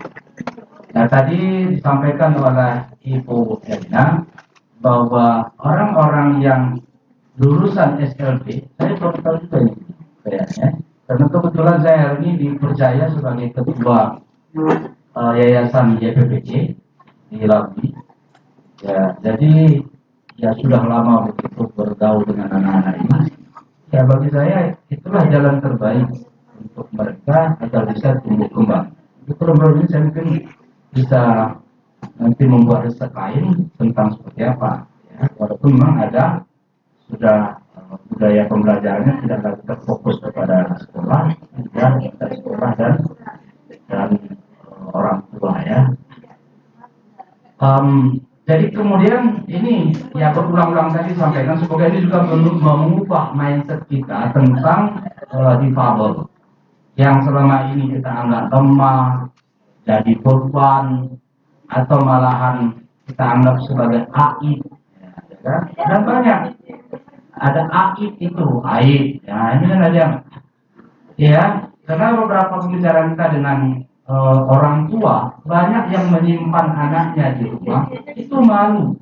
Padahal lebih sadis, ada orang tua yang menganggap punya anak disabilitas itu adalah kutukan Tuhan. Nah, ini berbahaya banget ini. Jadi karena itu mindset yang seperti itu sudah saatnya kita buang jauh-jauh. Sebab yang namanya terlahir normal atau tidak normal itu bukanlah ikhtiar, tapi itu adalah given. Itu adalah pemberian. Sama seperti kita terlahir dari orang tua kita yang hidungnya bulat seperti saya. Ya, saya tidak boleh. Kenapa orang tua saya bulat seperti ini? Karena memang kenapa? Takdir saya begitu. Diciptakan dari orang tua saya. Atau ada juga yang terlahir dari hidung yang mancung seperti orang bule, atau juga mancung giginya. Ada macam-macam mancung itu, ya kan? Nah, sehingga itu adalah given namanya. Itu adalah pemberian yang kita tidak boleh bantahkan. Sebab kenapa? Disitulah ada rahasia kita di hati.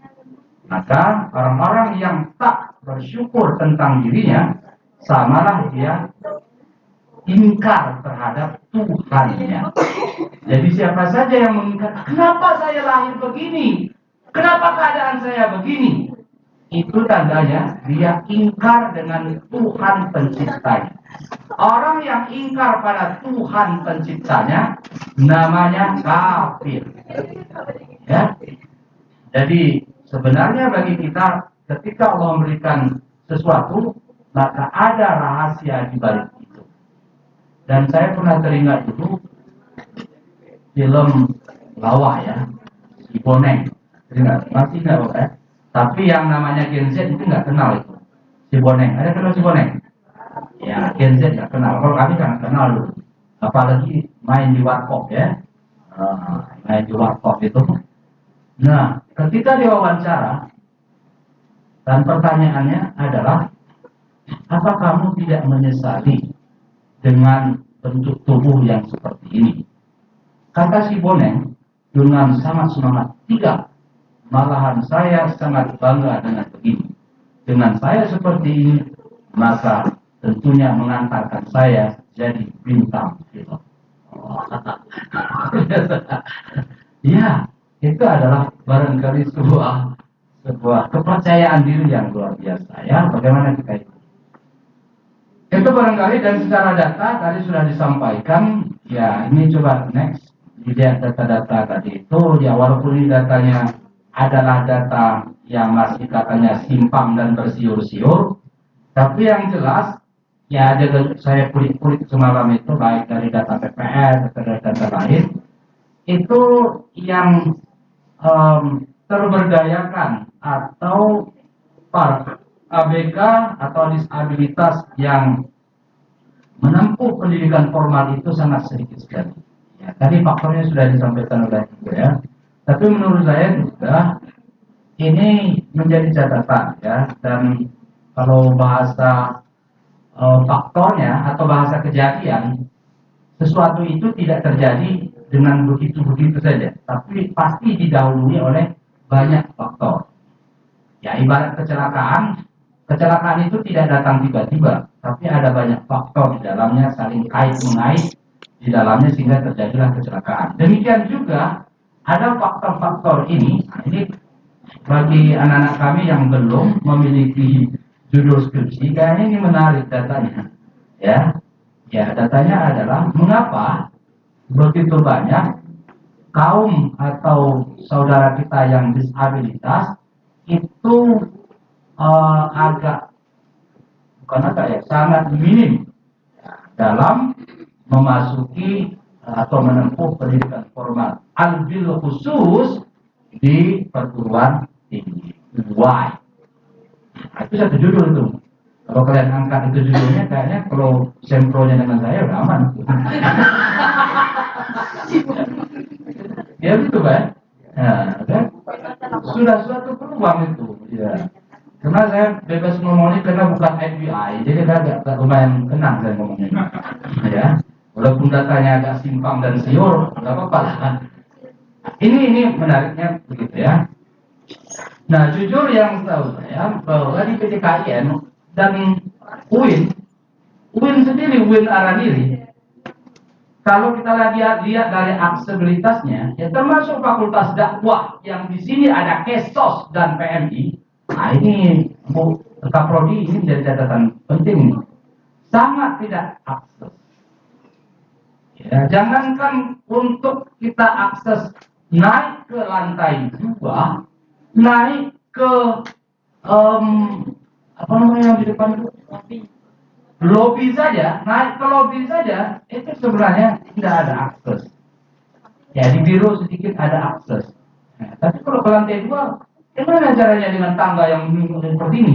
Orang sehat saja ngos-ngosan, ya itu sangat tidak akses. Jadi justru memang ini menjadi menjadi sebuah catatan barangkali untuk kita pikirkan secara bersama-sama.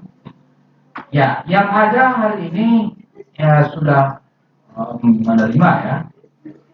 Walaupun dalam bincang-bincang memang ya, teman-teman yang bergerak di dunia pendidikan ya terkadang kita resource-nya yang kurang ya. Resource-nya nanti bagaimana terpecahkan kita diskusikan. Oke, itu yang tahu saya ada UIN Jogja, UIN Makassar dan UIN Jakarta itu mereka sudah mengarah ke seperti itu walaupun tidak pada tunai ya. Oke. Ini data lagi ya, lanjutkan saja. Soal ini yang pokoknya karena nanti takut saya dapat surat cinta dari sebelah ini. Ini abang ini memang tidak bisa dilihat orang sedikit berlebih. Ya, untuk membangun, nah ini yang perlu ya. Dan sekali lagi saya katakan bahwa membangun budaya inklusif di PT itu memang tidak serta-merta bisa dikerjakan. Nah, salah satu yang harus didorong adalah kepedulian. Nah, justru di PNI ada COCD, ini sebenarnya bisa mengadvokasi. Ya. Kalian coba saja advokasi. Yang mau berhasil atau tidak urusan lain. Bagi saya perjuangan itu yang penting. Di advokasi dibuatkan bagaimana sebenarnya sebuah perguruan tinggi yang accessibility-nya itu baik, ya baik dari segi undang-undang, baik dari segi penggunaan atau harapan dari kaum disabilitas. Ya coba saja kita majukan, ya begitu ya. Dan itu yang pertama sebenarnya gerakan. Dan lagi-lagi ya, saya pikir banyak perguruan tinggi atau sekolah-sekolah kita yang kurang peduli dengan persoalan accessibility ini, itu karena memang tidak ada tekanan. Jadi justru kalau kita mau mengaca ya bahwa lembaga ada legislatif, ada eksekutif, ada yudikatif, ada wartawan, ada organisasi kemasyarakatan. Itu adalah elemen maksudnya. Elemen masyarakat, maka proses kabunannya itu betul. Ya. Elemen masyarakat yang punya daya dobrak, daya dorong. Karena kadangkala eksekutif atau pengambil kebijakan itu lebih takut dengan suara dari bawah. Sama seperti dulu, yang namanya mahasiswa takut sama dosen, dosen takut sama rektor, rektor takut sama menteri, menteri takut sama presiden, presiden takut sama mahasiswa. Iya, kembali lagi di situ. Iya juga begitu. Jadi gunakan saja itu. Ada gerakan-gerakan yang arus bawah menegasikan sesuatu yang semestinya di. Jadi ini saya pikir yang pertama itu ya membuka akses pada kaum disabilitas ini juga. Yang terpenting adalah bagaimana menghargai atau bagi saya bukan melibatkan ya. Karena ada melibatkan dengan keterlibatan itu berbeda. Beda. Karena kita melibatkan, itu pasif. Jadi makanya Bu Erina nanti kalau ada, ya kita harus melibatkan disabilitas, itu jangan mau. Ya itulah makanya, karena sering saya dengar bahasa itu. Ya kita mesti melibatkan kaum disabilitas. Ya, itu namanya ibu pasif itu. Diam. Ya, tidak punya apa-apa, tapi kita memerlukan keterlibatan. Itulah Ibu. Jadi nanti Bu, hati-hati dengan ini, dengan bahasa. Kita, ya beda banget itu. Sama dengan, ya kalau kita ngetes sesuatu atau ikut tes, itu harus dibedakan makhraj. Pakai ain atau tidak. Dan itu jauh sekali. Kalau misalnya begitu kita dites sudah bagus, lalu dia bilang, kamu berdoalah, pakai ain. Maka tengah malam bangun, minta ya Allah berikanlah keterangan hati mereka agar saya lulus. Itu pakai ain. Tapi kalau dia bilang, ya kamu bagus, tapi banyak-banyaklah berdoa. Itu jangan bangun, sayang. Mata kita itu sayang Bu, tengah malam bangun. Kalau tidak pakai ain. Karena ternyata kalau berdoa itu cukup lihat berapa saldo rekeningmu. Karena berdoa adalah doa dorongan amplop. Bukan ain dia, jangan salah itu. Itu begitu juga cara bahasanya. Ya, kira-kira. Nah, terlibat ya, jangan melibatkan. Ya, kita perlu keterlibatan. Kalau terlibat itu aktif, no pasif. Ya, jadi saya pikir begitu. Yang kedua adalah, ya ini teman-teman mahasiswa membutuhkan tenaga pendidik. Nah, ini yang agak sulit memang. Di SLB saja itu banyak yang tak paham dengan bahasa isyarat. Ya, saya sendiri tak paham. Dia bilang itu saya begini aja, akhirnya bingung dia.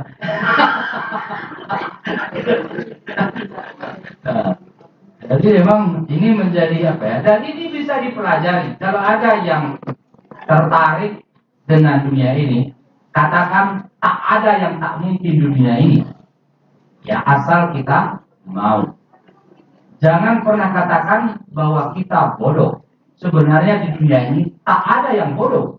Yang ada hanyalah kita kurang terpelajar, kurang terbiasa. Ya, mungkin di lokal saya sampaikan, Bu Dalina, dulu sebelum tsunami kita punya siswi ya, namanya Sicu. Tapi nama panjang saya lupa.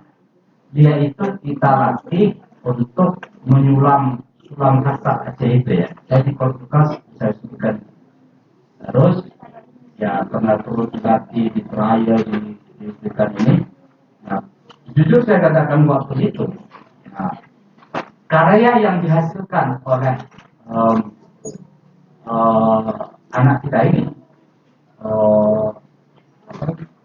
menggerakkan, ya, intelektual. Ya. Kalau maaf sekali, dari orangnya Eki Joko. Ya. Orang kira begitu, orang luar bukan orang sini. Tapi ternyata ketika dia dilatih dengan skill yang tadi itu, jujur saya katakan hasilnya, kalaupun tidak lebih baik dari tangan profesional, dan itu tidak pernah orang tahu bahwa dihasilkan oleh seorang anak yang seperti itu. Jadi tidak ada yang bodoh. Semua punya potensi.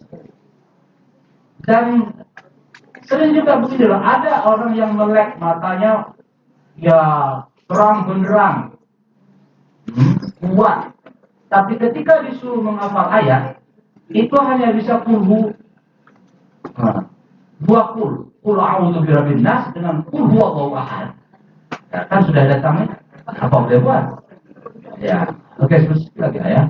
Ya, jadi ini dibutuhkan bagaimana tenaga pendidik yang berwawasan inklusif ya, tidak lagi membeda-bedakan antara yang ini atau memandang rendah atau memandang rendah dan seterusnya.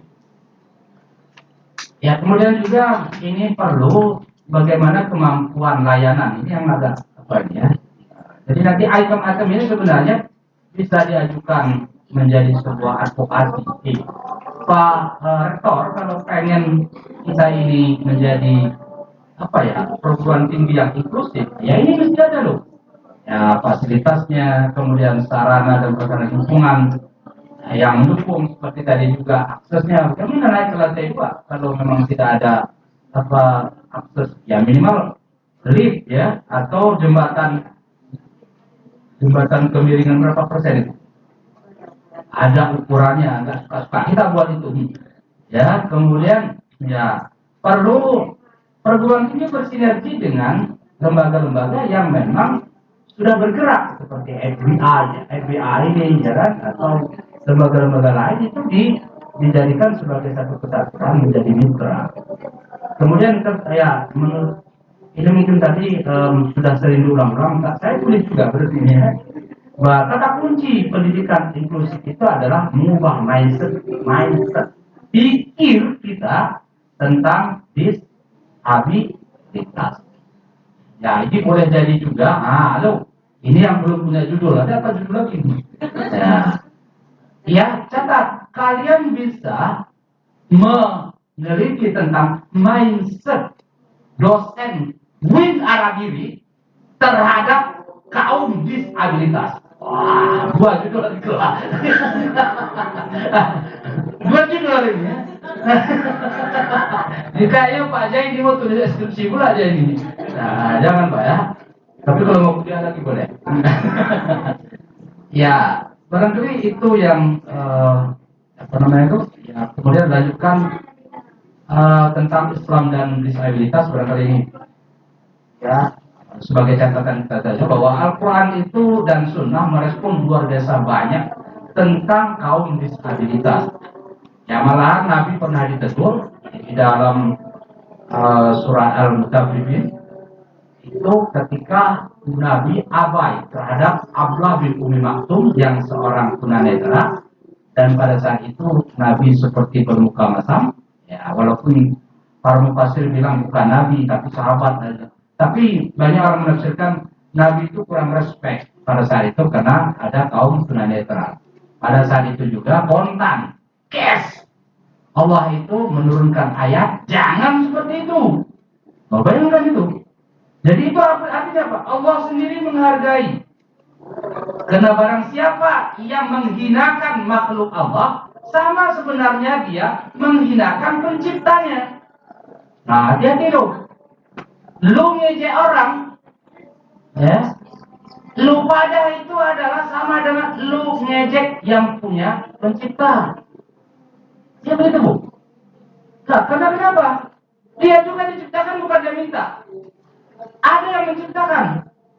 Nah, kalau begitu kita sama dengan menghina, mencaci yang menciptakan itu. Nah, lupa dia hati-hati. Ya. Apapun itu sebenarnya tak boleh lah. Nah, kita menghinanya dan tak boleh pula lah kita membeda-beda. Kita memang berbeda, tapi bukan untuk dibeda-bedakan. Wassalamualaikum warahmatullahi wabarakatuh.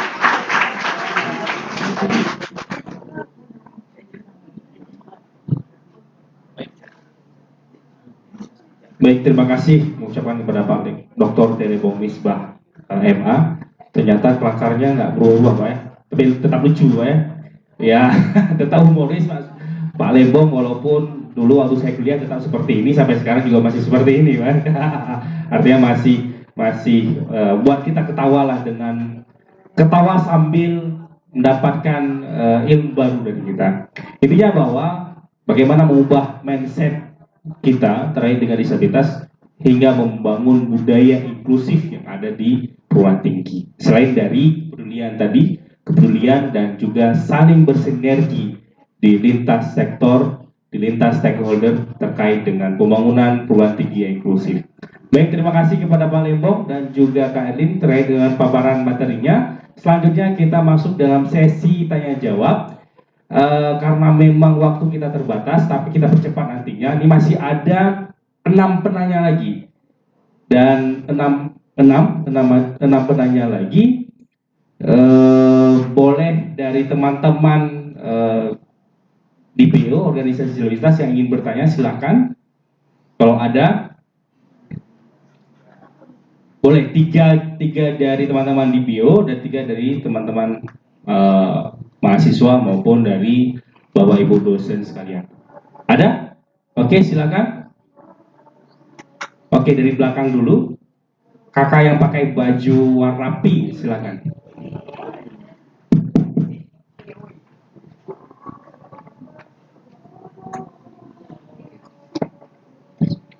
Boleh disebutkan namanya biar teman-teman dari yang lain tahu.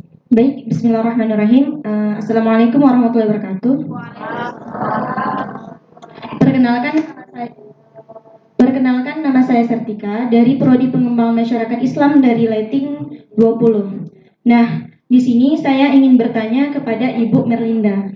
Nah, pertanyaan saya, baik Bu, sebelumnya Bu, terima kasih atas pengalaman yang telah dipaparkan yang sangat luar biasa bagi saya sendiri, dan mungkin yang ada di sini seperti itu memotivasi kami untuk lebih melihat dan terlibat terhadap sekitar, dan telah membuka mata hati kami untuk lebih bersyukur terhadap pemberian Allah seperti itu, Bu.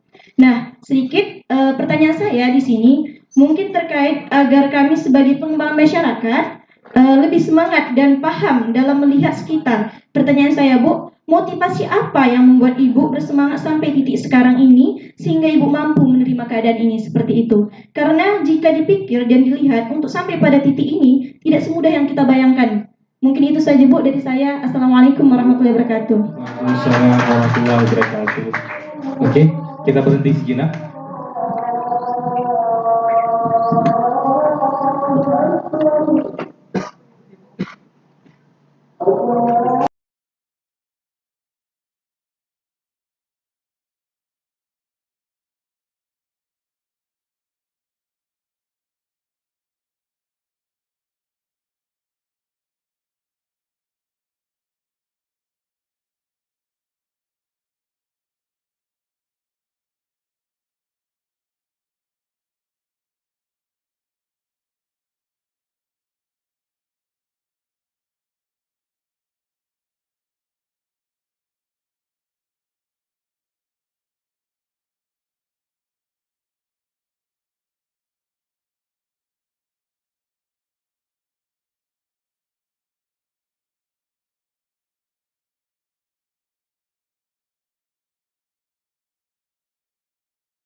Tadi. Baik, terima kasih tadi Pak atas pertanyaan pertama. Selanjutnya, yang pertanyaan kedua, silakan. Silakan. Ya, silakan, nggak apa-apa. Dari teman-teman tuli, boleh. Oke, silakan dari adik yang pakai baju merah ya. Assalamualaikum warahmatullahi wabarakatuh. Perkenalkan, nama saya Jurisko R.A. Hafiza dari Prodi Pengembangan Masyarakat Islam. Boleh diulangi lagi namanya siapa? Jurisko. Juriska. Ya. Pertanyaan saya sebenarnya tidak terlalu bersinambungan dengan materi yang disampaikan, akan tetapi terkait disabilitas juga. Jadi seperti yang kita tahu, banyak sekali sekarang kasus-kasus di mana disabilitas, khususnya wanita, mendapatkan kekerasan secara seksual. Seperti yang disinggung oleh Ibu Dekan tadi, bahwa ketika seseorang yang mendapatkan pelecehan seksual ini di kaum penyandang disabilitas seringkali tidak mendapatkan hak-haknya di bidang hukum dan pengadilan, di mana kesaksiannya dianggap tidak sesuai ataupun tidak seperti yang diharapkan. Jadi pertanyaan saya, bagaimana tanggapan Bapak dan Ibu terkait kasus-kasus yang di mana hal tersebut tidak memenuhi hak-hak sebagai penyandang disabilitas di bidang pengadilan dan hukum. Terima kasih. Oke, terima kasih Juriska atas pertanyaannya. Silakan tadi dari, ya silakan. Ya. Assalamualaikum warahmatullahi wabarakatuh. Perkenalkan, nama saya Afdal dari organisasi Gerkatin bagian Humas. Saya izin mau sharing tentang pengalaman saya ketika dulu sebagai alumni mahasiswa di Universitas Brawijaya Malang. Nah, tahun 2022 saya lulus. Pengalaman pendidikan inklusi yang saya dapat di Universitas Brawijaya adalah untuk teman-teman disabilitas itu ada perkumpulan yang membantu aksesnya, namanya tuh PLD. Kepanjangannya apa? Pusat Pelatihan Disabilitas, Pusat Layanan Disabilitas. Nah, jadi PLD ini tugasnya membantu seluruh mahasiswa supaya dapat mengikuti kelas inklusi gitu. Nah, untuk disabilitas yang pengguna kursi roda,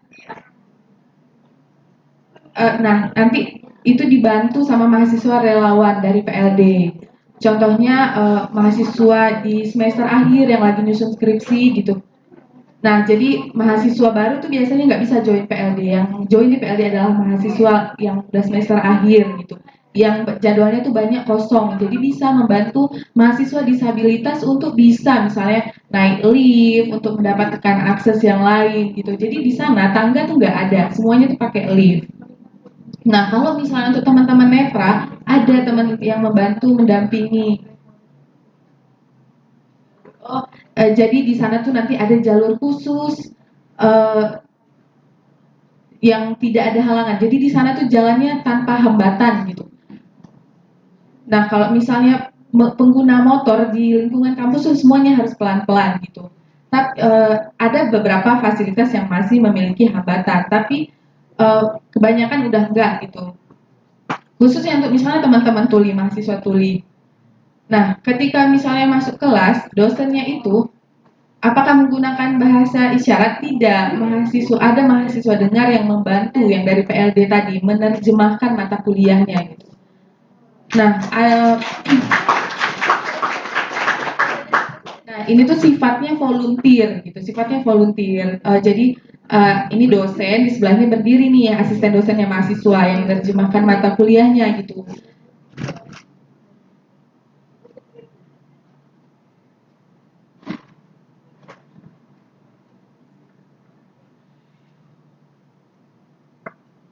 Nah, jadi ada mahasiswa disabilitas, ada beberapa kelas gitu. Oh, jadi nanti ada, ini dalam kelas itu nggak ada kelas khusus disabilitas itu enggak, tapi semuanya dicampur. Jadi mahasiswa dengar dan mahasiswa tuli itu dicampur gitu. Jadi itu setara gitu. Jadi tidak ada hambatan komunikasi di sana. Diskusi antara dosen dan mahasiswa sangat ramah gitu. Rasa simpati mereka cukup tinggi, ramah gitu. Tidak ada kayak apa namanya? Kayak perasaan ya apa sih ini gitu. Iya. Nah, di Universitas Brawijaya itu teman-teman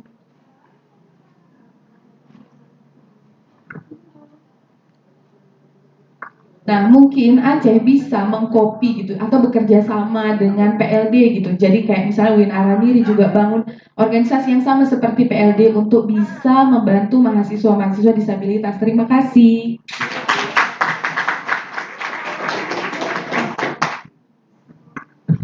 Baik, terima kasih untuk Afdal memberikan pengalaman yang luar biasa sehingga Afdal salah satu teman-teman disabilitas tuli yang mampu menyelesaikan pendidikan S1 desain grafis ya. Oh, D3 desain grafis di Universitas Brawijaya. Gimana? Iya, sekarang Afdal bekerja di desain grafis ya.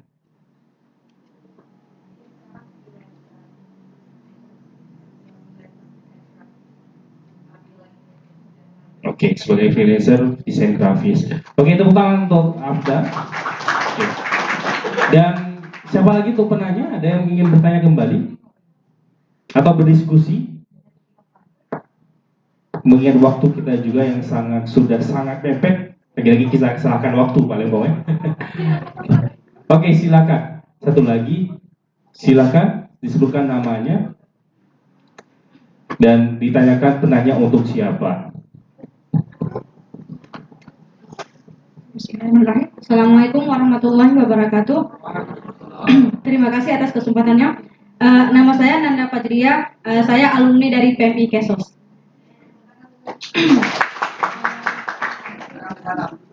Sekarang saya staf Kementerian Sosial yang ditempatkan di Dinas Sosial Aceh Besar sebagai pendamping penyandang disabilitas.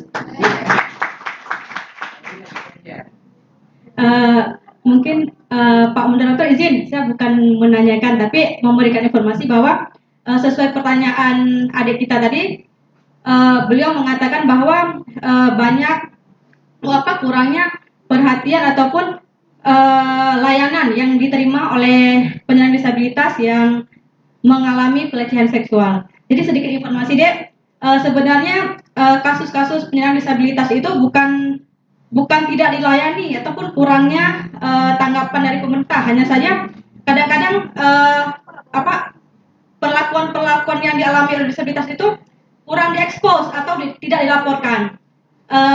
Sharing pengalaman juga bahwa selama saya pindah ke Aceh Besar ini, saya telah menangani 2 kasus penyandang disabilitas yang mengalami pelecehan seksual, dan hal itu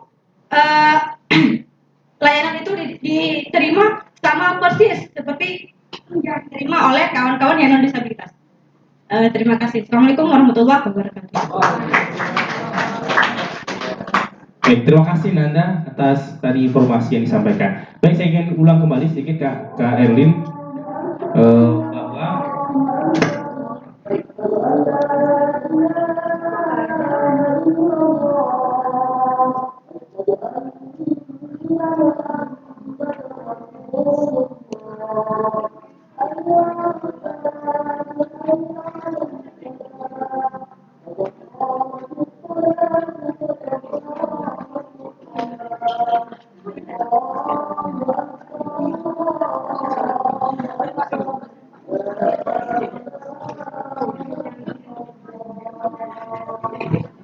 baik, kita lanjutkan sedikit lagi ya. Artinya kalau sesi pertanyaan kita tutup aja ya, sesi tanya jawab kita tutup karena memang waktu yang sudah tidak memungkinkan lagi kita untuk bertanya.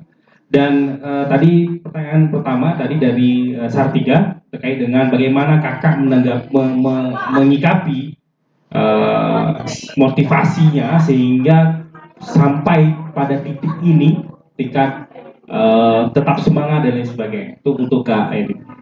Silakan Kak.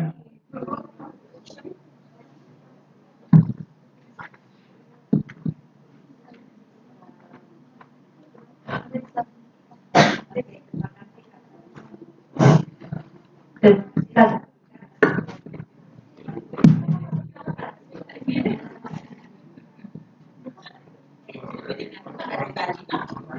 Oke, terima kasih Kak Sartika atas pertanyaannya.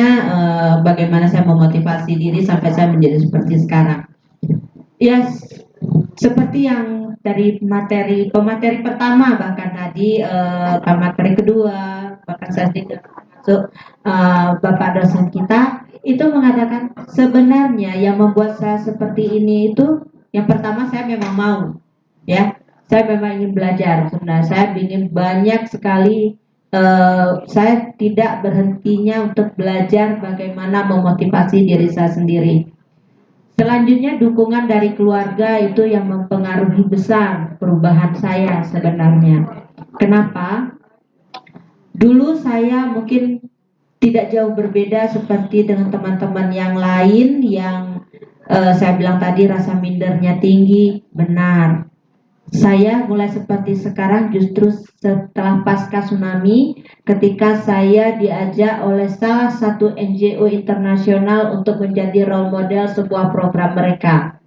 Nah, kemudian di situ saya mulai belajar pelan-pelan sampai saya punya keinginan bagaimana saya supaya bisa bekerja di lembaga tersebut. Akhirnya dengan saya mungkin karena saya dengan terlibat dalam program mereka, mungkin mereka melihat saya ternyata membuka diri, tidak hanya berkutat bahwa oh saya disabilitas dipakai sebentar aja, enggak. Tapi di situ saya mulai belajar banyak, mencari tahu sehingga itu menjadikan mereka merekrut saya menjadi karyawan mereka selama kurang lebih 5 tahun. Nah di situ proses belajar saya sebenarnya. Saya belajar di situ banyak hal sampai kalau ditanya kenapa sampai sekarang, karena saya punya keinginan teman-teman disabilitas di Aceh itu setidaknya kalau tidak seperti saya, setengah dari saya mereka harus bisa. Jadi maka apa yang saya pernah terima, apa yang saya pernah peroleh dalam membangkitkan diri saya, itu yang juga saya transfer ke teman-teman saya selama ini. Dengan harapan mereka juga jangan sampai berpikir kondisi disabilitas mereka itu adalah sesuatu yang membuat mereka menjadi beban. Tidak. Saya pernah berpikir seperti itu awalnya, tapi kemudian dengan berjalannya waktu itu mulai terkikis karena juga lingkungan kerja, lingkungan tempat saya beraktivitas itu tidak pernah melihat kedisabilitasan saya. Tapi yang dilihat itu adalah kemampuan saya dalam melakukan interaksi dengan mereka, komunikasi, dan juga memberikan informasi-informasi yang selama itu bermanfaat dan itu bisa sampai saya berikan. Nah sampai sekarang inilah yang saya lakukan sehingga saya selalu berpikir bahwa saya nggak mau jadi beban lagi. Saya bagaimana beban saya ini harus terangkat dan saya harus bisa menjadi sesuatu yang bisa membantu khususnya untuk keluarga saya walaupun hanya sebatas. Dulu mungkin orang waktu saya masih sebelum seperti sekarang tingkat ke warung aja saya masih nggak mampu. Tapi sekarang ke pasar pun saya jadi untuk bantu mami saya belanja. Seperti itulah kira-kira. Jadi yang menurut saya disabilitas itu nggak hambatan selama dukungan keluarga dan juga lingkungan tentunya dan tidak lepas juga dari akses untuk kami yang disabilitas difasilitasi. Itu aja sih sebenarnya. Terima kasih. Baik, langsung saya jawab pertanyaan kedua tadi dari Juliska terkait dengan teman-teman disabilitas yang mengalami kekerasan. Udah terjawab ya? Ya, mungkin ini Pak, bisa tambahkan sedikit ya, ditambahin aja dikit ya. Tadi kenapa kok masih banyak teman-teman disabilitas yang mengalami kekerasan itu tidak tertangani perlindungan hukumnya dengan baik gitu kan? Ya, yang pertama saya mungkin bisa menjawab adalah yang pertama karena pengambil kebijakan di ranah hukum itu belum perspektif disabilitas.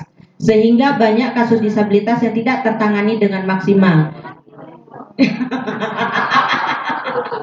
Ya, itu sebenarnya yang mendasar karena dari beberapa kasus yang kita pelajari, yang kita temui juga saya juga teman-teman jaringan mempelajari ini. Jadi dari banyaknya kasus yang dialami teman-teman disabilitas itu tidak pernah selesai sampai dengan putusan hakim gitu ya. Ada paling dari pernah di tahun 2020 kita melakukan ini juga ada 25 kasus itu hanya 2 yang tertangani sampai selesai dan itu pun tertangani karena apa? Karena ada background atau di belakang itu ada orang-orang besar.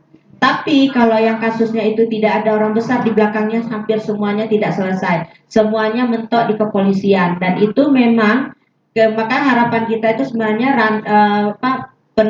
pengambil kebijakan di ranah hukum itu mulai dari jaksa, hakim, polisi, unit PP dan semua itu harus perspektif disabilitas sehingga kasus-kasus disabilitas itu bisa tertangani dengan baik. Itu harapannya, tapi itu masih dalam proses perjuangan kami di gerakan, termasuk juga gerakan perempuan. Mungkin itu aja informasi dari saya. Terima kasih. Assalamualaikum warahmatullahi wabarakatuh. Ada yang tambahkan Pak Tempo terkait dengan pertanyaan tulis tadi? Yang pertama dari Sartika itu kata kuncinya adalah positif thinking. Jadi jalanilah hidupmu itu dengan positif thinking. Karena secara psikologis orang yang positif thinking itu setengah keberhasilan sudah dia raih. Tapi orang yang negatif thinking setengah kegagalan sudah dia raih. Jadi tinggal setengah-setengah. Itu yang pertama. Yang kedua, ini kayaknya agak bersebelahan. Bagaimana cara saya mendamaikan ini? Kata Sinanda itu sudah tertangani. Kata Ibu Edina belum ditangani. Nah, ini susah juga. Oh diralat, belum maksimal berarti ya. Ya. Jadi memang ini menjadi PR dan sekaligus juga menjadi catatan bahwa sesuatu yang terabaikan itu kadang bukan karena tak peduli, karena lupa. Beda loh Bu, tak peduli dengan lupa. Nah, itu harus bedakan. Nah, makanya obat orang lupa, ingatkan. Nah, maka dalam Islam, amalan yang terbesar salah satu adalah zikir. Zikir itu mengingatkan orang lain, itu juga zikir. Jadi Ibu Erina banyak berzikir, maksudnya mengingatkan, ya kan? Ya begitu kira-kira. Jadi supaya mereka itu lupanya hilang. Ini kadang kalau dalam istilah profesor itu kalau belum lupa itu belum profesor. Saya takut juga pejabat begitu. Kalau pejabat itu tidak banyak lupa, maka dia bukanlah pejabat. Karena begitu banyak pejabat yang melupakan tentang kita. Walaupun dalam kampanyenya luar biasa. Wah, begitu dia naik, lupa dia segalanya. Ya, itu makanya berzikirlah kita banyak-banyak supaya mereka tidak lupa ya. Dan kemudian yang terakhir, yang apresiasi saya terhadap Abdul yang bagi saya ini bisa menjadi ikon, dan teman-teman di PMI ya bolehlah sebenarnya ini untuk membangun komunikasi walaupun melalui ibu ini. Kak Febi ini ya? Kak Febi ya? Iya kan? Iya ya Febi, ya maksudnya Febi. Ya, belajarlah sama Kak Febi itu. Enak sebenarnya, tinggal aja. Nah itu artinya muak gitu. Ya, kan betul ya dong, muak. Ya. Dan di kita di YPPC ada beberapa orang guru yang sangat paham dan juga menjadi banyak dipakai ya. Ketika ada kita juga dalam pengadilan itu diminta untuk memperagakan terkait dengan bahasa-bahasa isyarat. Siapa kira-kira yang punya punya keinginan untuk bisa berbahasa isyarat? Wah, Anda kenal ya. Kalau begitu belajarlah, jangan sama saya, sama Billy. Kita sama saya, bukan nih, sama kita Pak. Ya, barangkali itu dan bil khusus Abdul, you must high, kamu terus naik ya, you terus belajar dan tunjukkan bahwa keterbatasan bukanlah penghalang untuk mencapai kesuksesan. Thank you. Luar biasa. yang disampaikan oleh Pak Lemon tadi membuat semangat juga kembali semangat juga.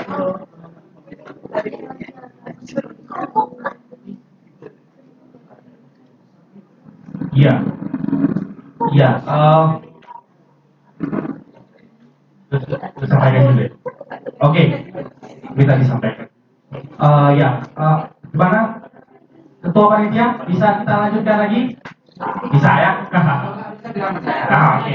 Berarti kita tambah lagi pertanyaan nanti. Tapi sebelumnya ini bisa jadi role model juga bahwa di kita ini ada sebagian teman-teman di PO yang memang lulusan sarjana. Ada Syifa yang saat ini adalah sarjana pendidikan bahasa Inggris di Universitas Konseling. Maaf, bahwa Syifa adalah lulusan sarjana di pendidikan konseling, pendidikan konseling yang ada di Universitas Universitas Syahfala, dan saat ini bekerja sebagai guru di sekolah luar biasa di negeri Banda Aceh, Labuy, SD Labuy Banda Aceh. Oke, terima kasih Syifa, silakan duduk kembali. Dan juga di sini ada adiknya daripada Syifa, ada Anas. Anas adalah mahasiswa semester akhir di pendidikan bahasa Inggris di Universitas Syahfala. Dan beliau juga sangat profesional dalam bidang IT, sering memberikan masukan-masukan kepada e-commerce besar, platform-platform Gojek, Grab terkait dengan aksesibilitas bagi teman-teman tunanetra.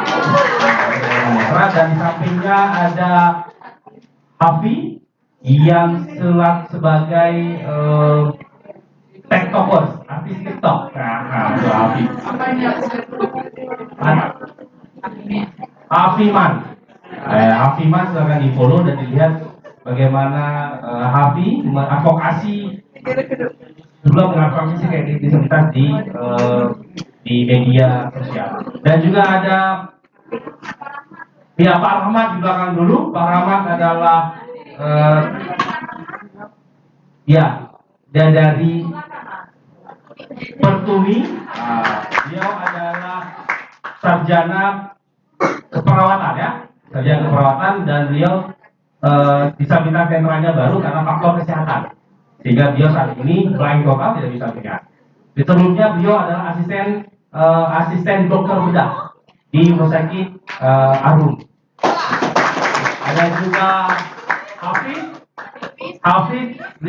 Hafiz adalah alumni di FEBI Winarniri. Baru selesai. Dan di depan tadi ada Afdal dan juga ada Mubarak, ketua gerakan Gerkatim, organisasi teman-teman tuli yang ada di Aceh. Ada lagi? Ya. Oh ya, Nita. Nita adalah juga terlibat dalam kegiatan-kegiatan advokasi dan di CDC juga ya. CDC Nita. Sekarang Nita. Sekarang bekerja di Dinas Pemuda Olahraga Aceh. Ada lagi? Ada ya? Ada. Oke, baik. Terima kasih. Gimana? Bisa dilanjutkan lagi untuk 2 pertanyaan lagi? Sudah habis ya? Sudah habis. Sudah di belakang sudah menyampaikan tanya juga. Oke, baik. Terima kasih kepada Bapak Ibu sekalian, pemateri yang sudah hadir di sini. Perlu kita ambil kesimpulan juga sebenarnya. Kita menginginkan bahwa UIN Arandiri sebagai kampus jantung hatinya masyarakat Aceh, kita berharap menjadi sebuah kampus yang inklusif, kampus yang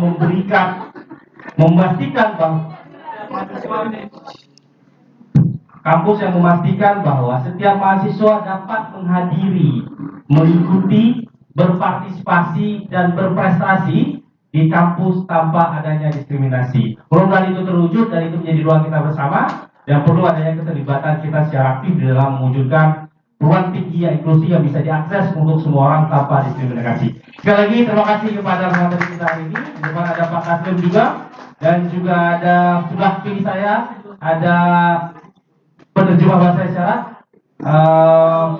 Freddy yang sudah mendampingi kita untuk menerjemahkan bahasa isyarat kepada teman-teman tuli dari awal sampai dengan akhir pada sisi kita hari ini. Terima kasih kepada Bapak Ibu sekalian, panitia dan juga siapapun yang terlibat di sini dan hadirin hadirat dan lain sebagainya.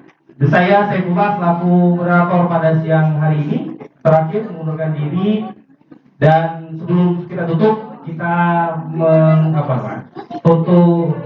serah terima serplakat untuk pemateri. Silakan pemateri Kak Erlin dan juga Pak Lembong didampingi oleh Pak Taslim.